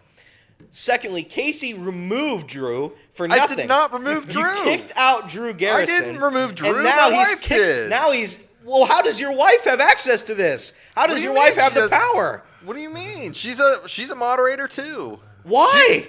She was a day one. What? She's That been a doesn't day get- one watcher since the very beginning. Then Sir Boy should have it. Everybody should have a wrench. I have a cousin who lives in Idaho. I'm gonna give it to him. He doesn't know what this show is, but I'm gonna give him a wrench. I mean, what are we doing with these wrenches? Listen. Back in No, the day, no, before no, there was you anyone don't- on here, we needed a couple people to be moderators because I couldn't monitor the chat like I can now, and so I gave it to Nathan Hines, my father-in-law, and Alexandria Hines, my now wife, and I gave everyone else that works here. Are you okay with this? You're the boss here. Can you step up? Can you step up? I mean, Drew got butt bonked. That's what he said. Come on. That's what he said. She's carrying her phone around in her scrubs and butt bonks. She's listening to the show. She can't watch it, but she can listen. That's so. why. That's why. You don't get- So wait a minute. Let me step in and at least do something around here for once. Look, for all intents and purposes, I guess I have to be the bad cop here for a small extent. I'm just listening to it as a judge would, right? I've spoken that I believe in the judicial system, and then you got people arguing it's the legal system. It isn't judicial. There's no justice in it. Well, all right, well then just go to another country. All right, if you think it's so bad around here in the United States of America, just go overseas. Go to the Middle East and see how well you're treated there, and see if you love the way that their systems are. So that's that point. But if I gotta sit here and talk justice, I'm listening to the points, I'm listening to the cases, and here's the thing.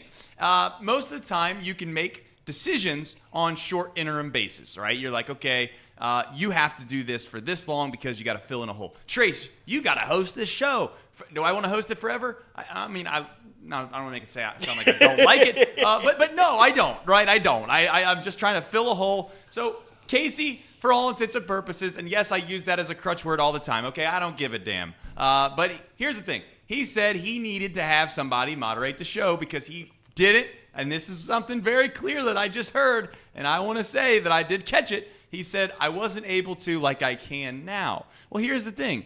You can take wrenches away. So once you realize that you can still do your job and you don't need as much help, you can take wrenches away. And then you add in the fact that, well, she can't really watch the show. She's working. Then how the hell can she moderate the damn chat, Casey? And she's kicking out. Wait a minute. Let's put Casey on the stand. Go ahead, Casey. Defend yourself. Defend yourself, Casey. I'm not going to take away her wrench because she's been a day one watcher. She's always been there for us when we needed her to moderate the chat. Now, she made one mistake, okay? And the only reason why I banned Elliot was because he's banning other people in the chat for no reason at all. You're just banning random people. No, I'm going to take away your wrench. How about that, Mapples? That's not random. That is calculated because Blackmore has been slandering me for 2 weeks. If you're going to slander me, I don't know if people can hear you anymore. I don't know. I don't know if anyone can hear you. I tell you what this all comes down to, and we're gonna have a real serious meeting. It sounds to me that Casey got a little bit of power in his life at the very beginning of this show, and he decided he wanted to hand out wrenches to his friends. That's what this ultimately came down to. How many of your friends have wrenches? Right now, we put him on the stand, and what does he do? He shows his true colors. He doesn't allow my man Elliot to speak. He shuts him down because why? He's got the power. He's got the power, and by God, he's going to show you he's got the power. We got a problem around here. We got a problem. So I give you a chance to defend yourself, Casey, and I haven't heard any defense. I have not heard any defense. All I've heard is rebuttals and excuses. So we'll do this over again. I'm going to send it to you. If she's not able to moderate the chat and watch the show anymore, and you still have the ability to do it, then What is the reason as to why she keeps the wrench? And you're going to say, because she's been a day one watcher. Well, there's a lot of day one watchers on this chat. Why don't they have wrenches then, Casey? Because I can't trust them. Oh! Because, she is directly, she's a direct contributor. She's a direct contributor to this company. I didn't know those day one watchers when they were watching. I didn't know Everett. I've gotten to know Everett. I've gotten to know Mouse Cop. I've gotten to know Sir Boy. But I'm just telling you, when we started this, we were fearful of what it would be like in the opening day. And now the wrenches don't matter as much because we have everyone in here. We're all watching the chat. We're all involved in the chat. I just haven't gone through and taken away any wrenches. I haven't even taken away Paul's wrench. When you get the wrench, it's like a permanent. It's like a permanent sort of. That's just blasphemy. Why is that blasphemy? Well, because ultimately the wrench is there for a reason, to be able to moderate a show. You don't get a wrench forever. Joey Votto has been a legend in this town for how long? He's been a great hitter. What are they going to do, Elliot? Let's take it to you. What are they going to do, Elliot, when he can't do the job anymore? They're going to take over. That's what this is. They're going to take his wrench. That's what's going to happen. That's what's going to happen. They're going to take over, and he's gone. Look, Alexandria take his bat, take his glove. You guys don't even remember what it was like when we first started. We had the spam bots. We had all those sex bots. Who was banning those people, huh? Alex was banning those people. Well, I'm here now. And all those trolls back in the day, she was banning those people. I wasn't at the beginning. I'm here now. And when I'm here, I'm going to start taking over now. So everybody's getting a wrench. Jordan's getting a wrench. Molly's getting a wrench. Everett's getting a wrench. Everyone gets a wrench. And everybody can remove everybody. And sooner or later, we just won't have a show. And it's all because of Casey. Casey did this to us. Casey destroyed our family. And now we're just a family of chaos. We have super chats to read. So do you mind if I read some of these so I can support our company? Here we go. Drew Garrison says, all is forgiven. I'm sorry for starting a power struggle. Drew, I take that money and I say, no, it's not forgiven. I'll fight for you. Big C, the wild horse. That's my guy, Corey. He says, unrelated, but we need Elliot to exercise those vocal pipes more on the show. Dude's got a godly voice. See tweet of him singing Frank Sinatra for details. Corey, I agree. I should be singing more. That should be a thing we do. Sir Boy Wonder says, Casey, I've gone to your bachelor party and don't get a wrench. That's a valid point. So if there's anybody who deserves a wrench, it's Sir Boy Wonder. And all you give it to is your wife and your friends who are butt dialing people when they're on their phones not watching our show, removing paying members, loyal members. I won't have it anymore, Casey. We've lost the show because of you. Listen, I'm not trying to say that she didn't make a mistake. She made a mistake. But that doesn't mean she deserves to lose her wrench. She said she was sorry. She listens to the show. It's not like she did it on purpose. I don't know, if it was Casey, on purpose, we'd have a different conversation, right? There's one term that I've heard in life that can be relatively true, and the term is this. You can take it in your life, and you can use it as much as you'd like as well. Tell your kids about it. Tell your grandkids about it. And here it goes. You ready? You can take as many steps up the ladder as you want. You can go as high as life can take you. Just keep climbing the ladder. But sometimes one bad step, and guess where you're at? One bad step, and you can be at the bottom. And I think that maybe, I don't know. Some are asking the question. Now Mr. Moe's chiming in with a super chat. I spent over $200 in super chats last month. How does he not get a wrench? So we'll just keep going down the line with all these people that deserves wrenches more than your friends, Casey. Fine. You know what? Drew, Hey, Trace, Only people that work here get a wrench. How about that? Does that make you happy? Trace, I want you to execute this order right now. Only people that work here get wrenches. I want that order done right now. There has to be justice. There has to be. If there's no justice, what are we? It's just Batman. And Casey is the Joker. But he's the bad Joker. He's not even the good Joker. He's the bad Joker. He's Mark Hamill's Joker. Make it a decision. We're off. I already said I was going to do it, so I'm going to do it right now. How about that? I think the only decision that can be made now is I've heard the case, and I think that unfortunately, I feel as if I think Casey's going to have to take Paul's wrench away. Yep, that's right. Quitter Paul. And take away his burners, too. He's got 2 burners in the chat, and he won't admit it. I want those burners gone. Shout out Smelliot, and shout out George Santos, who is Paul, whatever, Fishburne. Well, I'm glad to see that we've had the chat scandal of the season, of the year, of the Chatterbox history. This has been the chat scandal. Those that look back in the history books will look back at all the world wars and they'll say World War I. We've officially hit chat scandal 1. Now, will we get to 2? I don't know, but we've made it to 1. Elliot has made his point so valid that Casey is just bound to the fact that he's just going to make it to where anyone that has a wrench only works here. Because I'll be honest, there was a point to where I was following Casey's logic. And his logic was more than valid. The logic was that he could not keep up with the bots that we used to have in the chat, which we had some when we first started this show. And those were deleted by his lovely wife and father-in-law, I'm assuming, because he has a wrench too. Or was that a ploy, some are asking, to try to get his father-in-law's approval for marriage? Because, by the way,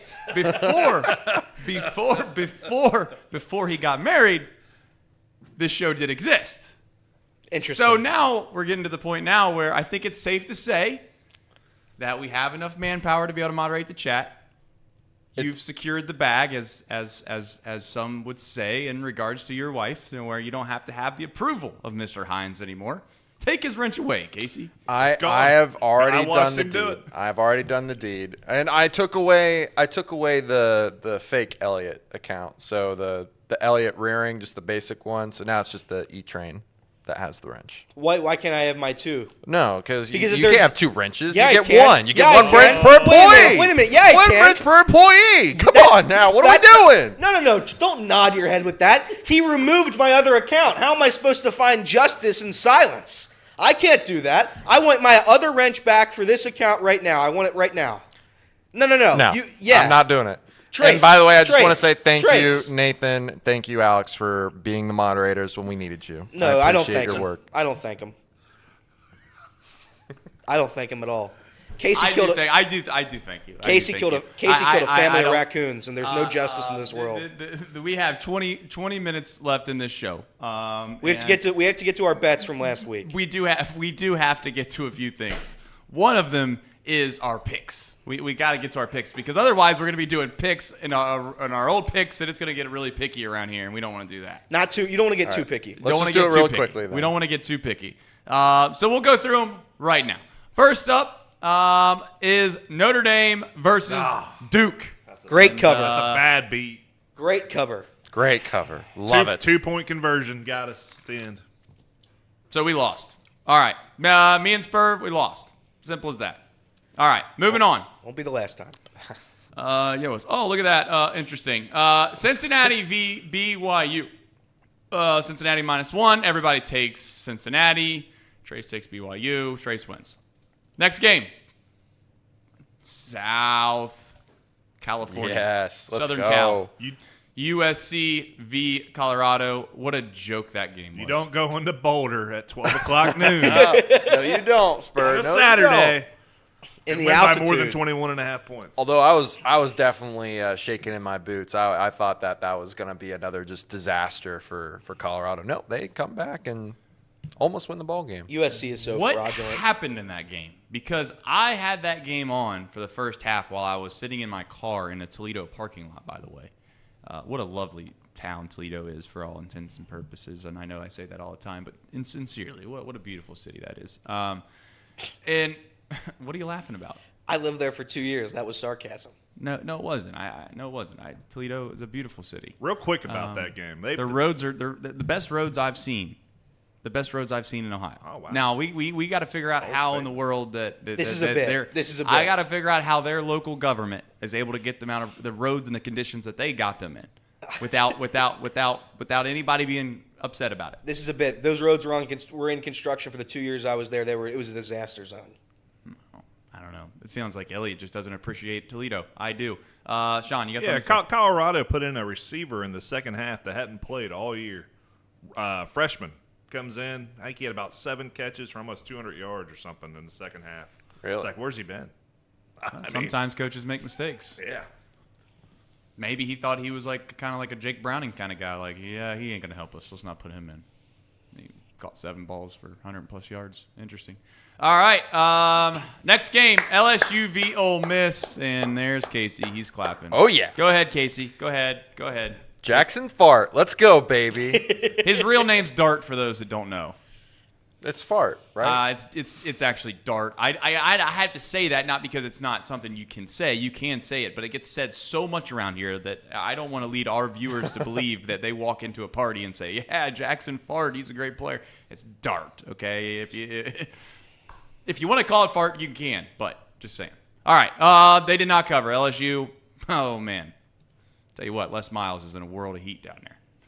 All right, here we go. This is where you just believe in the system. Oregon State v. Utah. Didn't get to see the final score of this game, but at one point Oregon State was winning pretty handedly. They didn't come back. Utah did not come back and win, did they? They lost by 2 touchdowns. 21-7. There you go.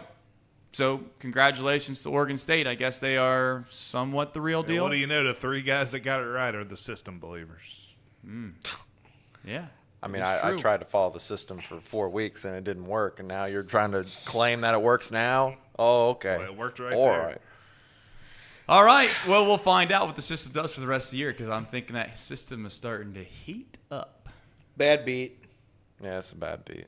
Here we go. It's a bad beat. No, we covered. It's a bad beat. We covered? Yeah. That's right. It was a field goal. We covered. But they covered. That's a Like, bad Great beat. I cannot believe Denver was getting 3.5 points or giving 3.5 points. It's tough. Is that going to be the last time this entire season that the Broncos are going to be favored in any No, game? they're favored this week. They against are. the You're Jets. right. Against the Jets. Gosh. Well, that is a game in which America is going to be betting one way, and I guess, man, how could you? How could you even take your hard-earned money that you worked hard for and place it on the Broncos against the Jets this week? But some people are, and that some people are going to be probably me, because it makes no sense. It's the best way to gamble. All right, Falcons v. Jags, and I bought the hype. This is on me. You know, sometimes you allow yourself to be influenced by others, and I allowed myself to get into this Desmond Ritter hype. It's not Desmond This Ritter Desmond hype. Ritter belief system that is Casey. I mean, Casey basically said that Desmond Ritter is probably going to end up being a franchise-type guy for this Falcons team. And He said he was going to be an MVP this It's not season. gonna be it. He said No. Casey McCallister sat on this show and said Desmond Ritter was an MVP. I just No. just don't get benched. I mean, that's all I'm asking. He went over to his teammate Matt Collins for a high five, a friendly high five, as teammates do. Matt Collins got up and tried to hit him in the head. That's how good your quarterback is, Casey. Probably give him a wrench too. I can't even defend my Falcons because of how bad Desmond Ritter played. But he's not going to be the Falcons are not going to win games because of Desmond Ritter, and he's been put in too many situations where he's been asked to win ball games. It was bad. I'd love to play quarterback for that team. I mean, you're pretty Yeah, much I saying mean- they're not going to win games because of him. I mean, good Lord. So, Sean, you have a bet with Desmond Ritter. He has to get how many yards? It's like 25-50, I think. He needs Passing yards. Passing yards. And he's at about, I don't know, it's 7-something that he's at. So almost 800 He's on- yards. he's on pace. He's on pace, but as long as he don't get benched or hurt, I think he'll get there. But He's got to win more that's why it games. was 25-50. Right. Well, we'll find out. We will see together. All right. The Dolphins was the cheese that existed, and I knew it. I just knew it, Yeah. and I was an idiot and still took the bait. I'm The so good. Dolphins v. the Bills. Bills smash the Dolphins. The and craziest they part cover. about these picks, Casey's I'm sure going to say the records after this. I don't have them ready. No, I don't. He doesn't. Okay, he doesn't have them. But what we're going to find out at some point this week is that I'm phenomenal at betting the NFL. But when it gets to Sunday and I put in my bets on Betfred Sportsbook, perhaps the greatest sportsbook known to man, when I do that, I don't take these picks and I switch them because in my brain I think I'm going to be wrong. But if I were taking these, I'd be up $1 million. I'd be up $1 million if I just rode my brain. If I rode my brain when we made these picks every Friday, then I'd be a millionaire, a regular millionaire. There's one thing that you and Paul have in common. Not quitting. It's it's that you two both have an immaculate record of your non-bets. Yeah, I mean, I guess that's fair. I would probably be 100-0 if I made the bets I wanted to make and we're right about. But that's the way the cookie crumbles. Fair enough. All right. Sugar cookie. Next game, we had the Browns, and they did not have a quarterback, which I would have loved to know. I guess that's just on me for not knowing. I think it was a game time decision. Brutal. Not only that, Myles Garrett was also hurt in this game too, which just didn't help. I mean, I'm just the greatest gambler of all time. That's what I've learned here. Yeah, right. I think. Did I miss a pick? I'm not. I don't know. We'll find out because you didn't miss this one. Next game. Yep, Whoops. you missed one. Just found it. That's tough. I'll tell you what, though, as a spoiler,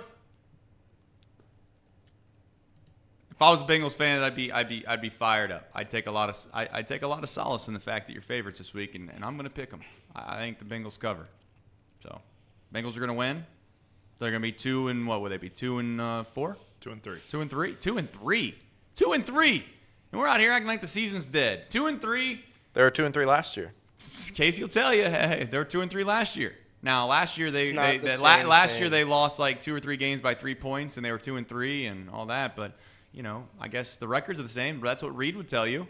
Bengals have a differential of -45. They have 2 games where they scored 3 points. It's not the same thing. No, I'm not.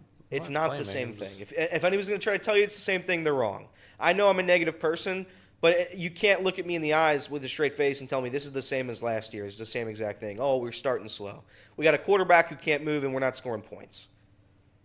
Other than that, sure, same thing. And the defense has given up, what did I say on Monday? 150, 160 yards average. They've given up 24-plus points this year.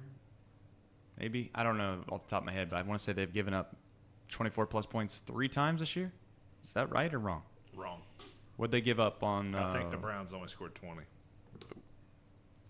was 20-3, wasn't it? Yeah, I mean, I feel like they got this lost handy 20, dandy little 20 window was it open up 20-3? here. So Browns scored 24, Ravens scored 27, Titans scored 27. So 24-plus points 3 times this year, and I think in years past they've done that 9 times. So I mean they're on pace to shatter that. We'll find out ultimately what ends up happening, huh? That's why we watch sports, because believe it or not, I don't believe the games are scripted. I don't think they are. I leave it open to be debate because if you watch that Chiefs-Jets game the other night. There's a script. There's a script. Script seems to be that the Broncos are going to beat the Jets, because I have no idea how that's even a thing.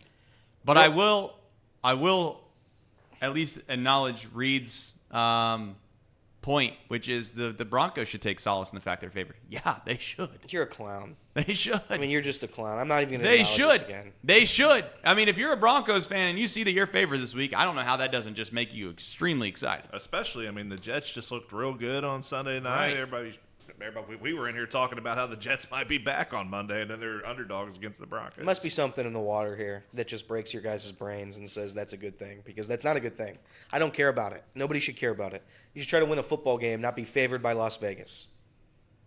Well, usually if you're favored by Las Vegas when all the optics looks as if you shouldn't be favored from Las Vegas, then it means that you're going to have success. It happens a lot. In fact, I would venture to say that that's why I just hesitated when I say I don't think games are scripted. Now, to be clear, I don't. Okay, that whole narrative is absurd and ridiculous.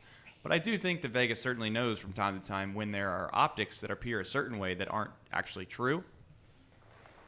And I think that they believe certainly that the Cincinnati Bengals optics are about as down as one could get. And they also believe that the Broncos optics and the Jets optics probably are on How are you doing a tale this of 2 ends as well. How are you doing this with a straight face? I don't even understand it. Because it's had a lot. I've had a lot of success in my life. Like, do you think the guys in the locker room are like, hell yeah, we're 1-3, but we're favored this week? Hell yeah. I'm not suggesting that the players give a damn, but I am suggesting that it usually shows or paints a picture, if you will, of what the next week trends are probably going to be and what's going to end up happening. Yes, I do. I do genuinely believe that. Okay. Well, you don't think the Broncos are going to beat the Jets now that you see that Vegas has them favored? That doesn't make you think, wow, damn. I will be betting on the New York Jets. And And see how I didn't do that with a straight. Do you see how I didn't do that with a straight face? Because I know I'm an idiot. When you guys start saying that everybody should be excited that the 1-3 Bengals who don't score points are favored against the worst team in the league, yeah, I think that's a little bit of a joke. All right, I'm done with this topic.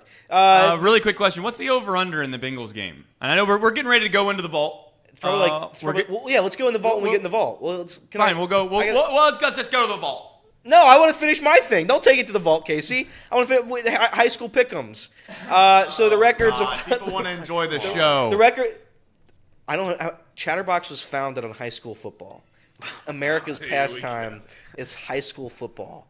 When I sat at Edgewood or whatever the hell that school is called, and I was working the iPads on a Friday evening, a chilly Friday evening, the Chatterbox the Chatterbox way with the iPads. When I was filming those games, I was thinking to myself, in 3 years, I'm going to reapply to Chatterbox, get the job, and I'm going to remember these times. I'm going to remember the Chatterbox way, and that's what we are. Chatterbox. Do the chant in your own houses.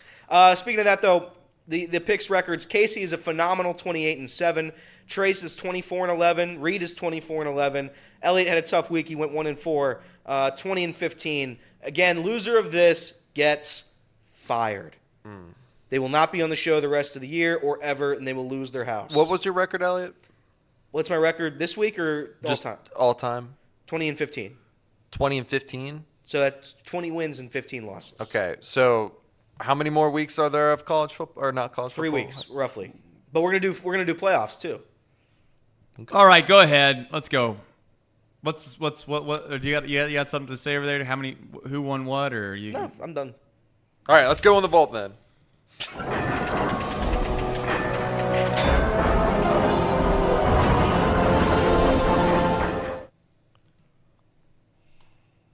All right. We're going to go in the vault, which I guess means that we're going to listen to whatever has Elliott's pocketbooks jingling. I don't know exactly what it is that he believes that he's going to win, because he doesn't win hardly any bets at all, but then he wants to sit here and ridicule me that I'm laughing about the fact that the Broncos are favored against the Jets, and that's easy money.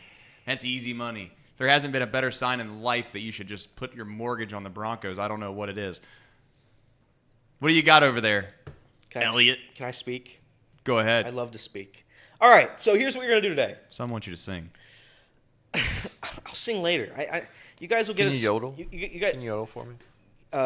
No, I can't do that. All right, here we go. So Rangers play the Rays. I'm not fully in on the Rangers. I think they're kind of fraudulent. I'm going to go with the Rays money line -145 at home. They're going to bounce back here. I also love the first inning unders in all of these games. No runs, first inning. That's a nerfy, as Trace alluded to yesterday. Those odds will all be about -125 to 130, -130. You lay the juice. No runs are going to be scored. Yesterday, the runs were scored. It can't happen again today. The Toronto Blue Jays and the Twins, same time today, 4:38 p.m. Again, I'm not going to bet on Minnesota. I think Minnesota is very similar to the Reds when it comes to the playoffs. They're cursed a little bit. I'm going to go Blue Jays +115. And again, a nerfy, no runs first inning. Diamondbacks, I love the Diamondbacks to finish off this series. I've been saying it all year. I think the Brewers are fraudulent. I don't think they're that good. Diamondbacks are going to win easily. They're +110. You take the money. Also, no runs first inning because the Brewers don't have an offense. Same guy that said he was deathly afraid to go up and play the Brewers when he was talking about the Reds. Can you speak up a little bit? Some of us can't hear you. Same guy that said that the Reds should not want to go and play the Brewers because he's deathly afraid of them. Yeah, because the Reds are they have one win against the Brewers of the year, so you can understand my frustration. The Marlins, I love the Marlins to have a bounce-back game, +130, under 8, also -110 on Betfred Sportsbook, the rated sportsbook, and no runs first inning under as well. So under that half run in the first. Take those responsibly. Let's all be millionaires. Let's just do it. Let's wake up tomorrow and be richer than everybody else. And you're going to do that riding these picks, I promise you. Can't promise legally. All right. You heard it here first. Elliott feels like he's going to get back on track. I don't believe him, but we'll find out together tomorrow. I'm going to take Tampa. I think Tampa, you don't win 99 baseball games to get swept. You're at home. I know there's no home field advantage because there's five people in the stands, but I'm going to take Tampa to beat the Rangers today to force a game 3. That is that's my lock, I guess, of the day. I'm going to take Braxton Garrett under 4.5 strikeouts. I think I'm going to fade Elliott a little bit here. That's usually profitable. So are you going to fit every one of my picks or just that one? No, just that one. Okay. And we'll see. I'm surprised when Trace put the headphones on his knee, they didn't stay there. I saw that move, and I was going to make a comment, but I was like, you know what? We're going to get through the show without an incident, but I knew he's putting it on his knee. I don't get it. Other than that, you said you wanted the over for the Bengals game against the Cardinals. 44.5 is the number. And I would put my entire life. I would put my future. I would put my future kids' future. I would put my future kids' future kids' future kids' futures. I'd put everything I have, and then I'd go to a loan and pull out more and put it on the under. Under 44.5, minus 110. That is how confident I am that the Bengals are dead and will not score points. I'm going. I hate this for the Brewers. I really do. But I'm going Diamondbacks plus 110. You can't lose game one of the series when you got your ace on the mound facing the other team's number 3. You have to come out and win that game. Now it's flipped tonight. Actually, it's going to be Arizona ace versus Brewers number 3. Arizona gets it done, closes out the series tonight. All right, and that makes the mortal lock for me this week going to be the over. Bengals over, Arizona over. There's no doubt about it. There's no doubt about it. 44. Bengals are probably going to score about 28, maybe somewhere in that. Somewhere in there. Maybe 30. Everybody's going to say that Joe Burrow's back. Bengals are back. And then they're inevitably probably not going to be, but we're going to assume that they will be for at least a week. That's probably what's going to end up happening. We'll find out together because we do this show every single day, and they play sporting events most days. In the NFL, as you know, we have to wait one more day to watch the National Football League. We'll do Draft or Die tomorrow. Nobody died, unfortunately. I say unfortunately because, hopefully we can get a script writer for the next one. We'll see if we can't figure out a way to you liked your jokes. You were on a scale of 1 to 10. On a scale of 1 to 10. Excuse me? Elliot, on a scale of 1 to 10, your script that you had for Reed, what would you rate it? I thought I made him laugh. So I don't. If that's the goal, that's the goal. Is that the goal? On a scale of 1 to 10. I mean, I made him laugh. So I give it a 7.5. 8.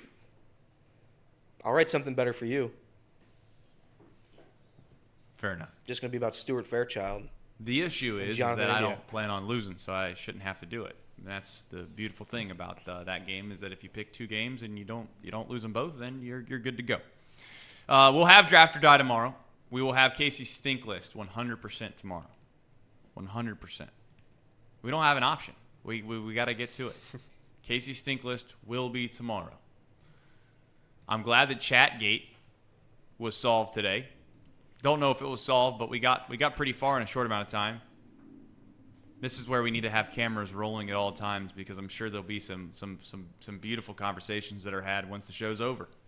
And perhaps I think we will get some of those that run the whole entire time with some microphones in here. Everett says, write about hanging the banners when you're favored. So should the Bengals get a banner because they're favored against the Cardinals? You guys make fun of this logic that's won myself and a few of my friends a lot of money over the years. I've listened to your advice the past 3 weeks of college football. I've won nothing. When was the last time I gave you any advice? In fact, I want you to be completely honest and look dead straight into that camera. You do me a favor. That little green ring right there that exists, you got one over here. Yeah, I want you to look directly into that green ring, and you tell me the last pick that Trey said, hey, Elliot, you need to take this game. Trace has not said those exact words. But what Trace has given me is said he has given me a system that uses mathematics and logic. I've used this system to a T, and I have not won a single game using this system. Not one. So when does the system start? Week 8? I'll tell you when the system starts. It's the first Wednesday at noon, which means one thing. There is a tornado alarm going off right outside the studio. Which is my sign to wrap up the show. But I will promise you, the system that we love and we respect around here, at least some of us do, I'm going to take a deep, hard look at it this week and see if we can't find the real plays in the system, and we will portray them to the world. We will give them out for free this week. And if they are wrong, come back and laugh at us. But I'm willing to bet over the next few weeks, and certainly throughout the remainder of the season, especially in college football, we are gonna strike gold like we always do. All right, we'll be back better than ever tomorrow. Why? Because we do this show every single day, Monday through Friday from 10.